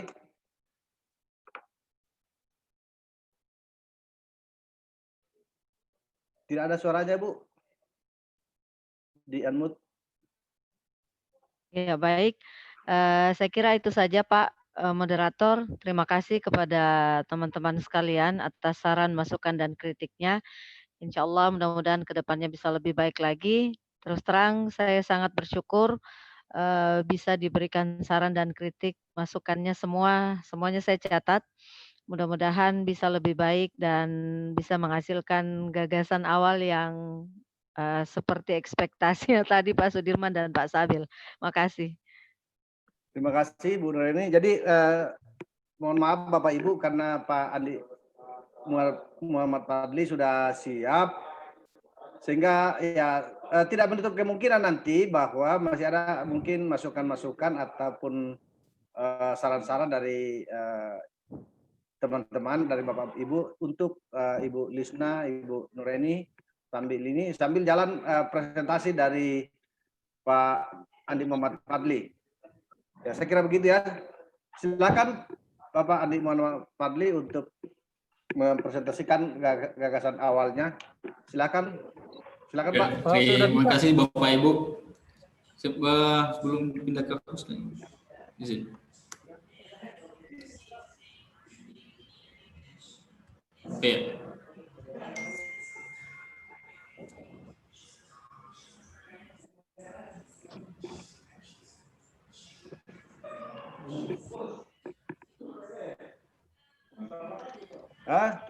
Silakan.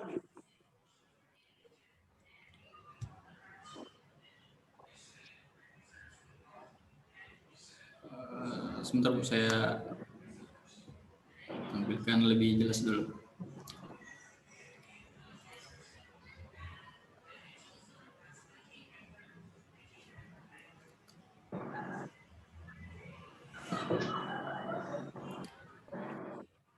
Mohon maaf mungkin karena kondisi jaringan di Papua agak tidak stabil. Oh ya, sudah muncul ya Bapak Ibu, mohon maaf sebelumnya saya terlambat join dengan Zoom meeting ini karena beberapa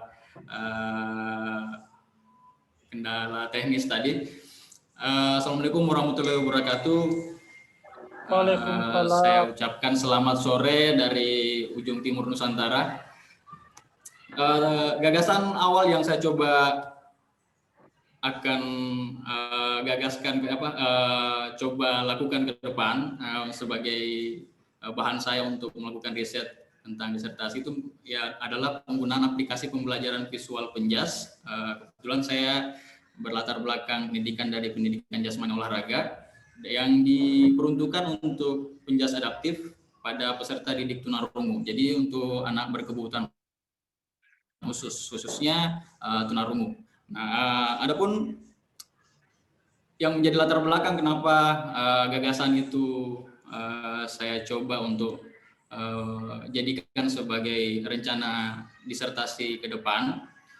Yang pertama karena dari undang-undang sendiri mengatakan bahwa ABK, anak berkebutuhan khusus, itu juga memiliki hak akan pendidikan, di mana itu tercantum dalam Undang-Undang 45 Pasal 31 Ayat 1 bahwa setiap warga negara berhak mendapat pengajaran. Berarti tidak hanya orang yang merasa diri normal dan yang kita anggap layak secara fisik dan psikisnya saja yang mampu ataukah bersyarat mengikuti proses pembelajaran, namun juga saudara-saudara kita yang mungkin secara fisik dan mental tidak seberuntung kita yang merasa diri lebih baik, juga sungguhnya memiliki hak yang sama akan hasrat pendidikannya agar bisa terpuaskan.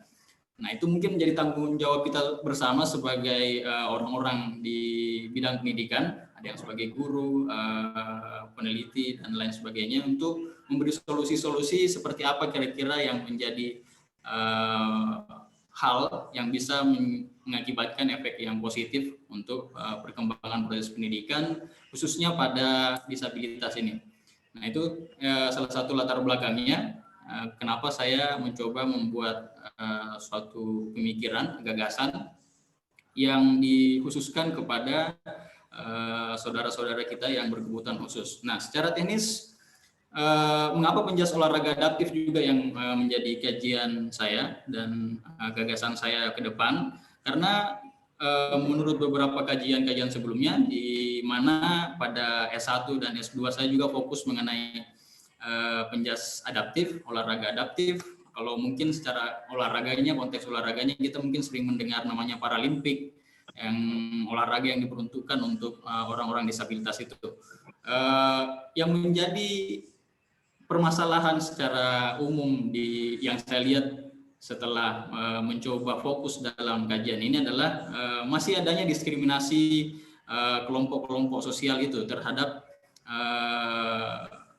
ABK ini gitu. Jadi di lingkungan mereka masih tersisihkan, makanya dengan adanya mungkin kebijakan dari pemerintah yang sudah lama mengenai adanya sekolah luar biasa dan lain sebagainya, saya rasa memang sudah menjadi solusi agar hasrat akan pendidikan teman-teman kita yang ABK ini juga punya sarana, mereka punya tempat wadah untuk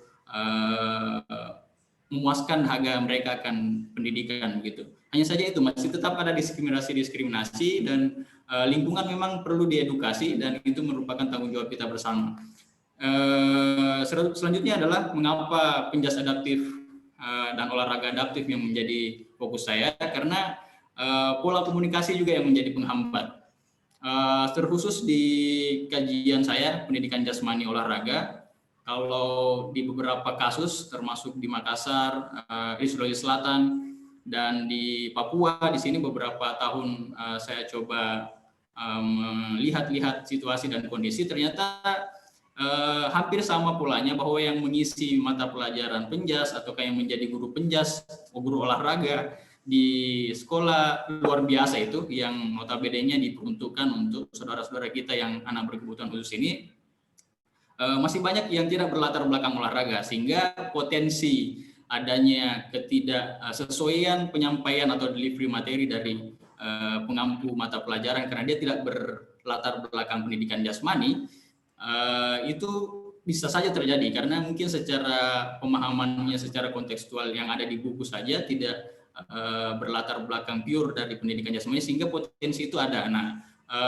solusi inilah yang coba saya retas, yang coba saya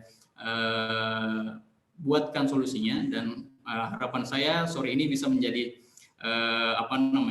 waktu untuk penebalan hal-hal yang mesti saya lakukan itu seperti apa, mungkin dari masukan dari Bapak Ibu nantinya. Terus itu persoalan delivery materi bisa menjadi persoalan yang masih menjadi persoalan krusial. Kenapa saya masih tetap ingin concern ke penjas adaptif dan olahraga adaptif. Dan yang ketiga, salah satu yang melatar belakangnya adalah literatur yang masih kurang. Dalam proses fokus penelitian dan kajian-kajian saya tentang olahraga adaptif dan penjas adaptif selama ini adalah masih kurangnya literatur. Di Indonesia khususnya, mau kita cari di jurnal dan lain sebagainya itu masih tidak terlalu banyak, beda dengan penelitian yang pada umumnya yang concern terhadap pendidikan jasmani dan olahraga adaptif ini. Jadi itu juga yang membuat saya termotivasi untuk mencoba menambah bacaan-bacaan atau referensi-referensi teman-teman yang mungkin di luar sana juga ada yang concern dan ingin mencoba lebih fokus ke penjas adaptif ini. Selanjutnya, ya, jadi itu tadi saya mencoba mengurai di sini bahwa realita dalam penjas olahraga tadi bahwa delivery materi penjas itu gurunya bukan dari guru yang berlatar belakang penjas. Dia yang biasa mengampu mata pelajaran penjas di SLB itu tidak semua SLB yang saya maksud di sini, tapi masih banyak beberapa sekolah luar biasa yang memberi tanggung jawab terhadap mata pelajaran penjas ini kepada rekan-rekan guru yang berlatar belakang tidak dari pendidikan jasmani olahraga, sehingga potensi yang saya katakan tadi di awal bahwa kemungkinan adanya ketidaksesuaian atau ketidakpasan delivery materi itu bisa saja terjadi karena sesungguhnya ada saudara-saudara guru kita yang mungkin lebih cakap dalam persoalan ini, hanya saja mungkin tidak adanya media yang sesuai untuk mereka ajarkan. Kendalanya mungkin kalau di khusus yang saya coba kaji ini adalah tunarungu. Tunarungu tentu kita sudah tahu bersama bahwa saudara-saudara kita yang terkendala secara audio, pendengarannya tidak normal seperti kita yang merasa normal ini secara audio, itu yang coba saya buatkan solusi dengan membuatkan aplikasi pembelajaran khusus untuk tunarungu, sehingga secara konteks apabila membahas tentang tunarungu yang memiliki kendala pada audionya, maka secara visualnya yang perlu ditingkatkan lebih jelas di situ. Jadi model aplikasi yang saya coba buat itu bagaimana ada aplikasi yang mereka bisa akses, bisa gunakan untuk memenuhi dahaga-dahaga saudara-saudara kita yang tunarungu ini akan pendidikan olahraga. Yaitu pengampu mata pelajaran penjas adalah guru dengan background pendidikan yang berbeda, tidak dengan penjas, dan kurangnya inovasi pada proses pembelajaran adaptif. Itu realita yang ada di lapangan selama saya mencoba fokus di penjas olahraga dan penjas adaptif dan olahraga adaptif ini, Bapak Ibu. Selanjutnya, kira-kira kalau saya putarkan video tidak memakan waktu ya, Bu, atau mungkin mohon izin. Lanjut ya. Menarik ini. Ya, jadi tinjauan pustaka, baik, saya skip saja. Sebenarnya videonya cuma visualisasi bagaimana sebenarnya penjas adaptif itu memang penting untuk tetap dikonsentrasikan secara bersama. Jadi tujuan tinjauan pustakanya ada beberapa hal. Yang pertama dalam itu saya mencoba tentang media pembelajaran, di mana media pembelajaran itu menurut Nana Sujana merupakan manifestasi dari penerapan teknologi pengajaran, dan mengenai apa yang menjadi objeknya itu adalah tunarungu, dikatakan di sini adalah yang memiliki kekurangan secara audio dan lain sebagainya, kemampuan mendengarnya yang kurang, penjas itu apa, pendidikan jasmani olahraga kesehatan itu apa, menurut Ihsan dan Asmi itu merupakan bagian yang pendidikan yang secara keseluruhan dan dilakukan secara terstruktur. Nah, ini gambaran aplikasi yang coba saya gunakan sebagai solusi bagi teman-teman yang tunarungu untuk bisa belajar penjas adaptif. Jadi saya mencoba membuat suatu produk aplikasi pembelajaran yang mungkin bisa menjadi solusi bagi sekolah di SLB yang pengajar penjasnya mungkin belum berlatar belakang secara pendidikan itu dari penjas murni, namun mungkin dari pendidikan luar biasa atau yang dianggap mampu mungkin mengajarkan, punya solusi, punya kanal lain untuk mencoba mengajarkan lebih mudah materi-materi pendidikan jasmani. Nah, gambarannya seperti ini, gambaran contoh prototipe yang aplikasi yang saya coba buat itu adalah sebenarnya ini bisa jadi buku elektronik sih sederhananya Pak. Cuman masih konsepnya seperti ini secara singkat. Misalnya di penjas itu kan ada atletik, bulu tangkis, renang dan lain sebagainya. Jadi peserta didik atau guru yang menggunakan aplikasi ini tinggal mengklik misalnya atletik atau bulu tangkis. Nah ini misalnya atletik, materinya misalnya start, lari, sprint misalnya. Jadi ada visualisasinya, ada saya coba berikan video dan materi yang bisa mereka baca, karena sesungguhnya orang tunarungu, saudara-saudara kita yang tunarungu itu kemampuan literasi dalam membacanya itu dia masih mampu membaca dengan cukup baik, hanya saja itu terkendala pada audionya saja. Jadi secara visual mereka mampu, makanya saya juga tetap tambahkan materi penjelasan di sebelah kiri ini. Materi yang mereka bisa baca, di samping itu untuk penegasan dan penebalan pemahaman saudara-saudara tunarungu, saya tambahkan video secara tutorial seperti apa sih yang dimaksud yang ada pada tulisan tersebut. Ini gambaran-gambaran misalnya bulu tangkis, contohnya saja misalnya ada submaterinya, ada smash dan lain sebagainya. Misalnya materi smash ada videonya dan ada materinya, mereka bisa baca dan menambah hasanah pengetahuan mereka secara keilmuan mengenai apa sih itu bulu tangkis, apa itu smash, ditambahkan lagi dengan visualisasi video yang mereka bisa jadikan referensi seperti apa sih gambaran smash yang dimaksud dalam tulisan tersebut. Ya, jadi itu gambaran produk yang coba saya jadikan sebagai gagasan awal ke depannya, semoga bisa bermanfaat sesuai dengan rencana saya menjadi solusi bagi proses pembelajaran penjas adaptif khususnya bagi teman-teman tunarungu. Yang menjadi kerangka pikir dalam rencana penelitian ini, gagasan awal ini adalah jika penerapan aplikasi pengajaran visual peserta didik tunarungu ini tinggi, maka kemungkinan besar proses atau penerapan aplikasi ini bisa berdampak pada meningkatnya prestasi akademik peserta didik di sekolah gitu.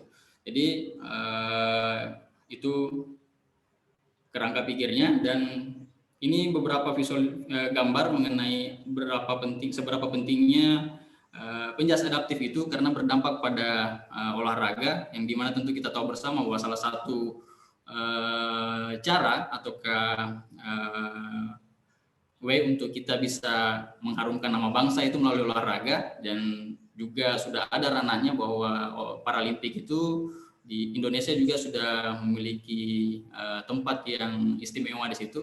Banyak teman-teman atlet tunagrahita, tunadaksa, atau yang secara umum anak berkebutuhan khusus ini juga mampu membanggakan bangsa dan negara kita di dunia internasional. Jadi pada olahraga juga efeknya sangat besar.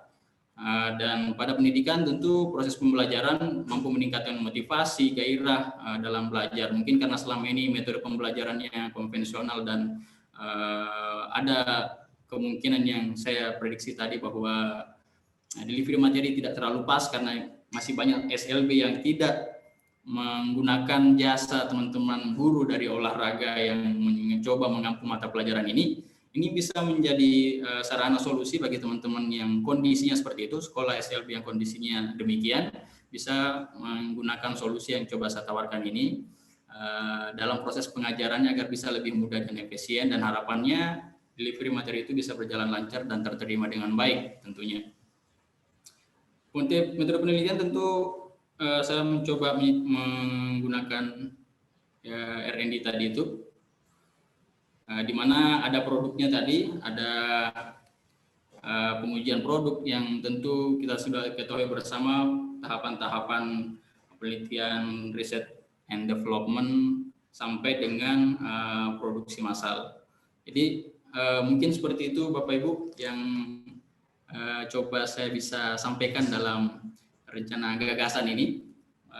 Saya tentu sangat berharap masukan dari Bapak Ibu yang saya sangat yakin secara pengalaman lebih kaya dari Fadli, dan saya sangat mengharapkan masukan Bapak Ibu untuk penebalan apa yang mestinya saya lakukan ke depannya. Terima kasih. Saya kembalikan ke Bapak Moderator Pak Bonyamin Salu.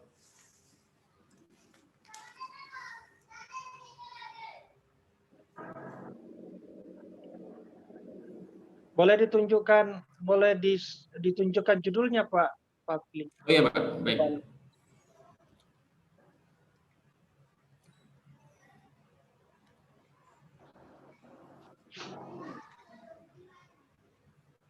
Ya.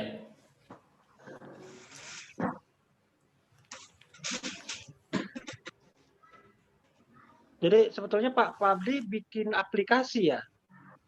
Rencananya begitu Pak. Baru. Aplikasi visual ya? Iya. Sebenarnya namanya belum ada yang lebih spesifik seperti apa namanya aplikasinya, tapi secara konteks model itu secara visual yang lebih dominan Pak, karena diperuntukkan khusus untuk peserta didik tunarungu yang mungkin untuk proses pembelajarannya akan lebih tercapai dengan baik dengan kayaknya akan visualisasi gitu Pak. Iya, mungkin namanya aplikasi visual pembelajaran. Ya, mengenai namanya saya belum tahu juga kira-kira apa yang paling pas untuk menggambarkan ide ini gitu Pak. Saya mencoba membuat ide saja, mencoba mengimplementasikan ide saya saja dengan bentuk aplikasi yang sederhana. Ini juga masih baru rancangan saja, belum menjadi fix begitu Pak. Mungkin.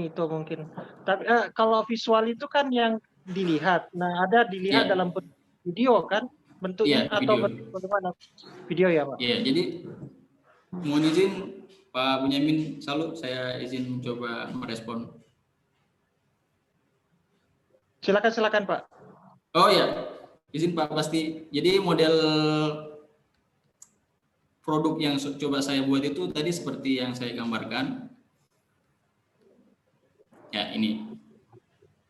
Jadi ada beberapa submateri, ada beberapa materi pokok yang tinggal diakses, tinggal diklik misalnya oleh guru atau peserta didiknya langsung. Kalau misalnya aplikasi ini bisa diakses melalui Android ke depannya atau dan lain sebagainya, dia bisa memilih misalnya materi bulu tangkis. Nah, begitu mengklik materi bulu tangkis, harapannya aplikasi ini sebagai langkah yang membuat bisa lebih efisien secara penggunaan dan lain sebagainya, jadi tidak terlalu banyak. Harapan saya menggunakan ini bisa dengan mudah begitu, dengan melihat dan tidak perlu terlalu banyak rule-nya. Jadi tinggal mengklik materi bulu tangkis misalnya, terus smash misalnya dia klik, seperti apa itu materi smash sebenarnya, apa yang dikatakan dengan smash. Makanya saya buatkan videonya juga dan materinya di sebelah kanan ini Pak. Rancangannya saja seperti ini. Apa bedanya Pak dengan website tentang bikin website dengan berbagai kolom itu, bedanya websitenya? Ya Pak, izin. Apa bedanya website yang Bapak bisi ini website kan? Saya buatnya di web, cuman penggunaannya ke depan bisa offline Pak. Jadi sebenarnya lebih sederhana ini buku elektronik sebenarnya, cuman dikonsepkan secara lebih pewajahannya mungkin yang tampilannya seperti ini, lebih aplikatif, dan harapannya juga bisa digunakan sebagai media pembelajaran pada guru dan lain sebagainya. Ini buku elektronik ya, cuman di dalamnya ada visualisasi video dan materi yang bisa mereka baca, karena tunarungu, rekan-rekan tunarungu kan secara kemampuan membacanya juga mereka mampu mengerti lah, memahami, dan ditambah dengan video ini harapannya bisa menjadi solusi pemahaman yang itu lebih baik. bersifat real time Pak, artinya itu kan ada video, ada bacaan di dalam, itu apa namanya, disesuaikan apa ya, maksud saya apa ya, itu diperbarui sekali kapan Pak? Misalnya itu kan kalau ada ya bisa jadi diperbarui. bukunya baik Pak. Mungkin kalau yang saya tangkap, apakah materinya ini paten seperti ini, tentu mengikuti kurikulum yang ada. Misalnya di buku cetak pendidikan jasmani tingkat SMA misalnya, mata pelajarannya itu mengenai bola kecil, net dan lain sebagainya. Buku yang buku elektronik ini menyesuaikan dengan isi konten apa saja yang menjadi pokok bahasan di tingkatan sekolah itu. Misalnya diperuntukkan untuk tingkat SMA, maka konten-konten yang ada di dalamnya, pembahasan-pembahasan yang ada di dalamnya mengikuti kurikulum yang ada atau yang berlaku di sekolah itu. Gitu ya. Ini masih model saja, konsep saja seperti itu Pak. Oke, itu untuk ini SMP, SMA Pak? Kalau ini masih umum Pak, karena secara saya juga belum tahu apakah lebih fokus ke olahraganya ke depan atau ke penjasnya, karena pada dasarnya olahraga dan pendidikan jasmani sesuatu hal yang berbeda. Kalau saya memutuskan misalnya dari hasil diskusi, saya mencoba menganalisa dan lain sebagainya, misalnya lebih fokus ke olahraga, berarti ranah outputnya adalah, goalsnya adalah prestasi, achievement. Sementara kalau ke pendidikannya, bagaimana proses pembelajaran, itu yang saya lebih pertajam ke aplikasi ini. Jadi aplikasi ini mungkin juga tidak hanya bisa digunakan pada SLB saja, mungkin pada pelatih-pelatih paralimpik itu yang melatih anak-anak tunarungu bisa memberikan materi pemahaman yang aplikatif, gimana kondisi pembelajaran sekarang karena COVID tidak bisa datang ke sekolah. Dengan adanya aplikasi ini mungkin bisa menjadi solusi juga ke depannya menurut saya gitu Pak. Iya. Mereka bisa belajar dari rumah. Saran bagus juga ini kalau diproduksi untuk seluruh SMA, saya kira banyak penggunanya itu Pak, bagus. Jadi ya, harapan bantuan masukan dari Bapak Ibu tentu saya sangat tunggu sekali. Ya cuma ini nanti, saran saya, ini kan gini, bagaimana cara menilai bahwa ada ini aplikasi ini itu ya itu lebih baik dari buku, atau ya ini bisa menggantikan guru malah, bisa bagaimana cara menilainya itu nanti, karena ini kan kalau sekedar bikin aplikasi oke, tetapi mungkin dikaitkan dengan apa yang dampak ya, lalu diuji perubahannya itu, misalnya apa yang meningkat kalau di SMA itu prestasi belajar, atau meningkat motivasi belajar olahraga, atau prestasi olahraga. Jadi mungkin itu jadi visual dengan kaitannya dengan peningkatan aspek tertentu itu, kemahiran tertentu. Saya kira bagus Pak ini, kalau ini jadi saya kira ini udah buat saya ini the real S3 nih. Tinggal itu dikaitkan dengan apa yang meningkat setelah ini. Apakah prestasi olahraga, minatnya, mungkin beberapa poin. Jadi ini, maka kalau ini dikasih pada siswa, maka akan meningkat minat olahraganya, akan meningkat prestasinya kah, saya kira bisa diuji itu Pak. Saya kira bagus Pak Fadli, saya cermati, saya kira ini saya sendiri tertarik gitu. Saya bukan olahraga, tapi ini bisa direplikasi ini pada semua mata pelajaran, ya semua mata pembelajaran bangka di kampus. Jadi, tapi saya kira bisa uji coba dulu model di SMA itu. Nanti kalau sudah bagus, saya kira ini bisa direplikasi dalam semua bentuk mata kuliah atau mata pelajaran, saya kira. Selamat Pak, makasih. Pak Ben, sedikit. Terima kasih banyak Pak Basti. Ini masih tahap rancangan sih Pak, memang Tapi terima kasih banyak masukannya. Insya Allah mengarah ke situ, Pak. Belum ke tahap pengajuan ke ahli untuk direview dan lain sebagainya, belum, Pak. Baru sebatas ide saja. Tapi insya Allah dengan arahan dan bimbingan Bapak Ibu, diskusi-diskusi ke depan saya sangat menantikan untuk pengembangan dan perbaikan ide-ide ini, Pak. Terima kasih banyak, Bapak Ibu. Ini rupanya Pak Paldi diam-diam menghanyutkan rupanya ini. Pak Ben. Silakan Bu. Pak Ben lagi merokok barangkali. Oh ya, moderator izin Pak Fadli. Iya, Bu. Pak Ben izin ya. Izin, Bu. Ya, Bu. Silakan Bu. Pak Fadli, saya sepakat dengan apa yang dikatakan barusan oleh Pak Basti ya, ketua kelas kita. Ini aplikasi pembelajaran, Pak ya. Aplikasi ya. Rencananya jadi aplikasi pembelajaran, Bu. Iya, aplikasi. Bapak buat ini dalam bentuk website, Pak ya.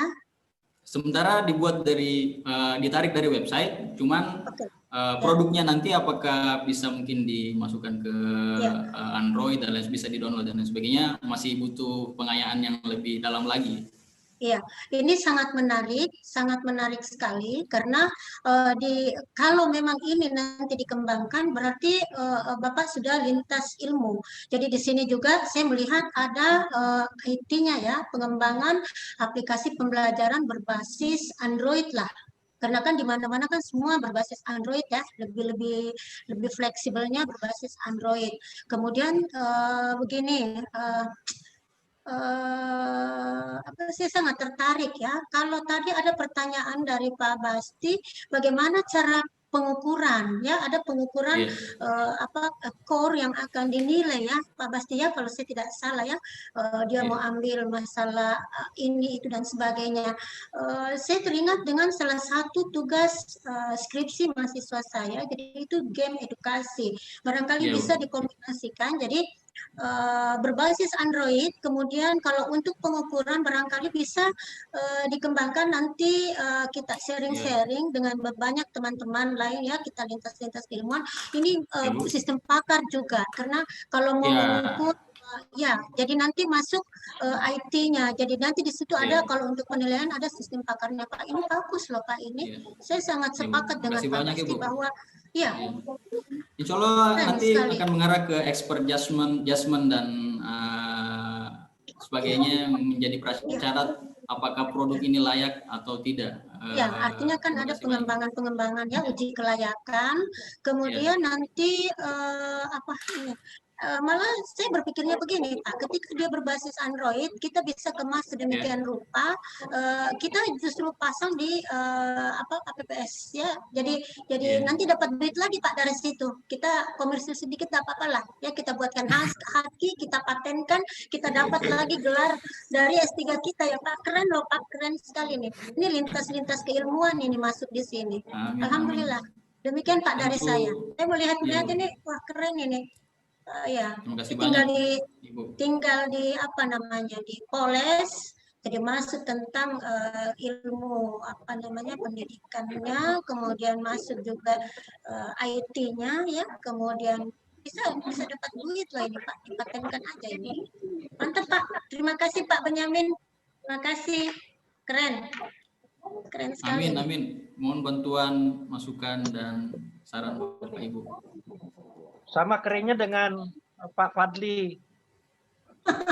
Ya, Pak Fadli. Oh iya, Pak Fadli ini teman kelompok kami ya. Pak Fadli kelompok ya, sekelompok dengan Ibu Yusem ya, kalau tidak salah. Betul, Pak Basti. Izin Bu, tidak terlalu jelas. Oh. Pak Basti, dia dulu. Oke, Pak. Thank you, Pak. Ya. Terima kasih banyak Ibu. Siapa moderator? Oke, saya kira cukup ya. Ya, Bu Fani. Halo. Halo. Ya. Bisa saya ini ya.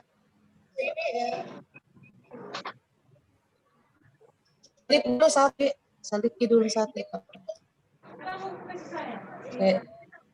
Terima kasih. Assalamualaikum warahmatullahi wabarakatuh. Waalaikumsalam.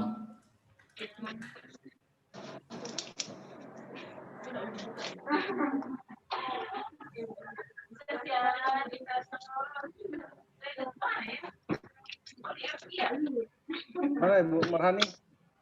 Ya, Bu.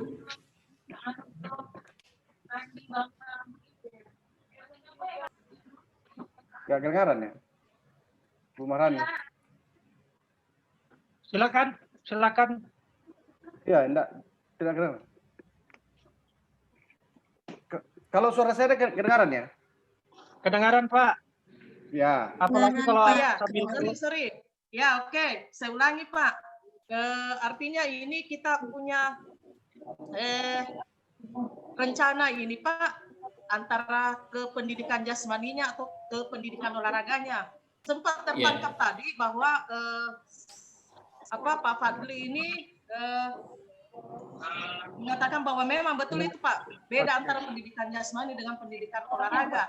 Tapi kalau saya memperhatikan ini pemaparannya tentang ada aplikasi yang akan membantu kami, terutama saya ini guru penjas, walaupun saya tidak mengajar di sekolah SRB, tapi kan terkadang kan ada memang juga berkebutuhan khusus di kelas itu.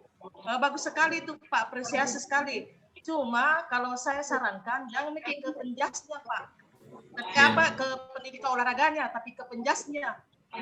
Artinya media pembelajaran yang aplikasi itu yang diterapkan di mana kita ini guru-guru penjas seperti saya bisa mengini.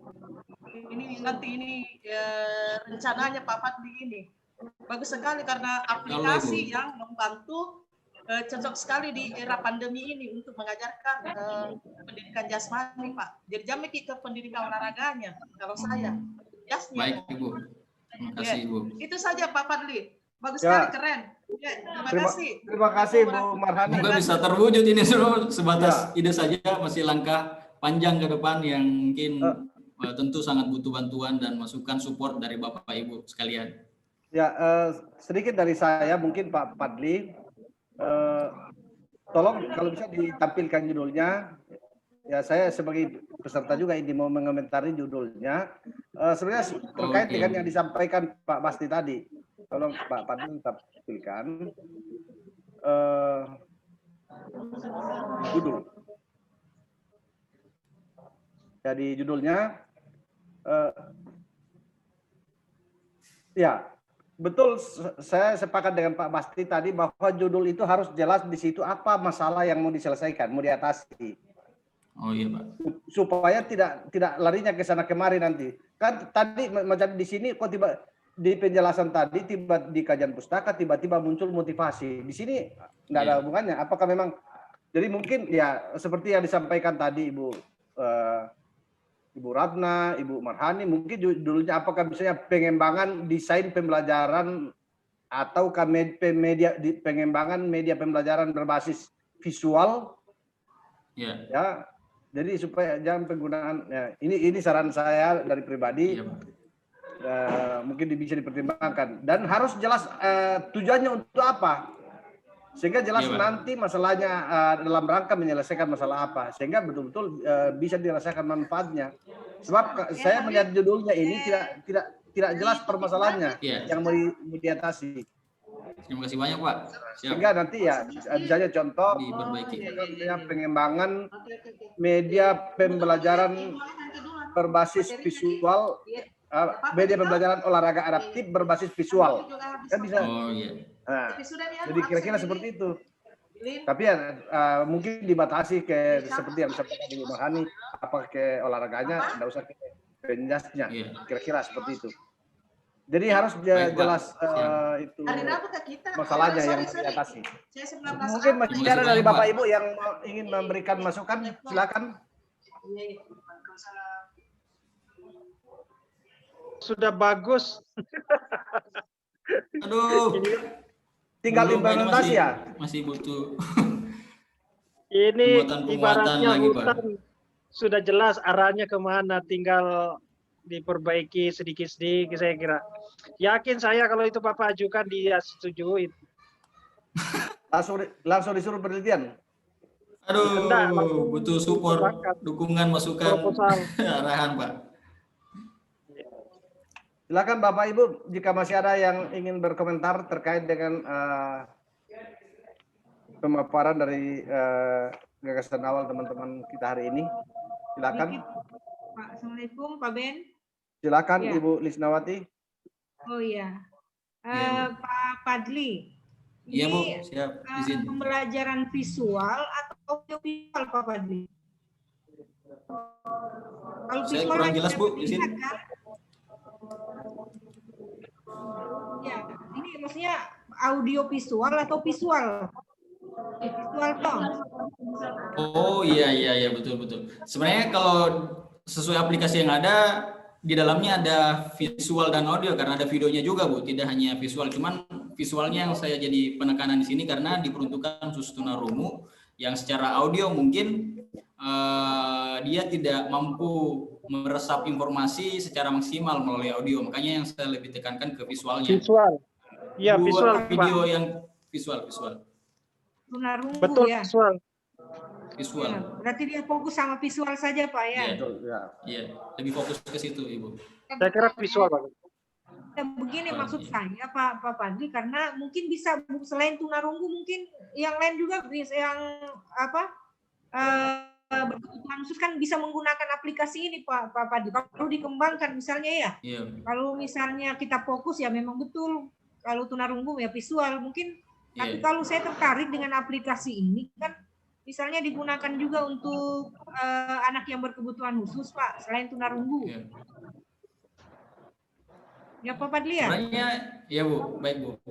Semoga bisa, saya mencoba fokus ke tunarungu supaya tidak terlalu kompleks objek yang coba saya berikan aplikasi yang bisa saya ini kan Bu, sesuaikan kepada objek yang coba sini. Saya coba fokusnya ke tunarungu dulu. Gitu. Pun kedepannya juga sebenarnya saya masih penuh keraguan apakah pertanyaan tanya apakah saya memang lebih fokusnya lebih baiknya kemana, dan aplikasi ini memang semoga harapannya bisa menjadi solusi. Aplikasi pembelajarannya, ini aplikasi pembelajarannya yang menarik ini Pak. Ya, sebenarnya ini berangkat dari buku elektronik saja Bu, cuman kan buku elektronik yang ada yang mungkin sering-sering rekan-rekan guru itu akses, yang saya lihat di sini juga di Papua seperti demikian, itu secara penggunaannya, pengaplikasiannya pada tunarungu apalagi yang khususnya di SLB itu masih tidak terlalu sesuai. Makanya saya mencoba membuat ide ini, gagasan ini, semoga bisa menjadi solusi ke depannya, bahwa ternyata mungkin saya mencoba memulai dari ABK tunarungu ini yang memiliki kendala secara audio, mungkin memulai langkah kecil dari situ, ke depannya mungkin bisa melakukan pengembangan tentu tidak lain, dan dari masukan Bapak Ibu bisa membuat apa yang coba saya idekan ini bisa bermanfaat. Terima kasih Pak Padli. Masih ada lagi Bapak Ibu yang ingin Terima kasih Bu Lisnawati. Kembali lagi Pak Den, bisa Pak Den? Silakan Ibu Mahani. Iya. Mohon maaf kalau saya matikan video karena ada acara di rumah. Iya, baru saya lihat baik-baik ini judulnya Pak Padli, penggunaan aplikasi pembelajaran visual penjas dan olahraga adaptif pada peserta didik tunarungu. Sarannya saya kembali lagi satu medisi itu Pak Padli. Kalau misalnya kita mau menggunakan penggunaan aplikasi pembelajaran visual penjas, kalau memang sasarannya peserta didik tunarungu SLB, visual penjas semua saja. Tapi kalau memang kita targetnya untuk pembelajaran satu kecabangan olahraga ambil visual penjas, tapi visual olahraga adaptif begitu. Kalau Baik, ini ada dua kini antara visual penjas dengan olahraga kan tadi berbeda Pak toh? Iya berbeda sesungguhnya. Kalau tidak salah tadi. Beda Bu, iya betul Bu. Ya, memang. Jadi itu saja saran dari saya Pak. Kalau memang ini kita, tapi bagus kalau dia sasarannya ke peserta didik tunarungu itu ya. Itu tadi kembali ke yang seperti saya kemukakan sebelumnya. Selalu ya. Visual penjas saja, penjas adaptif saja pada peserta didik olahraga ini saja. Ya, sekian. Halo, Ibu. Kembalikan Bu Ya, Ben. terima kasih. Terima kasih Pak Ben. Terima kasih Ibu. Ya.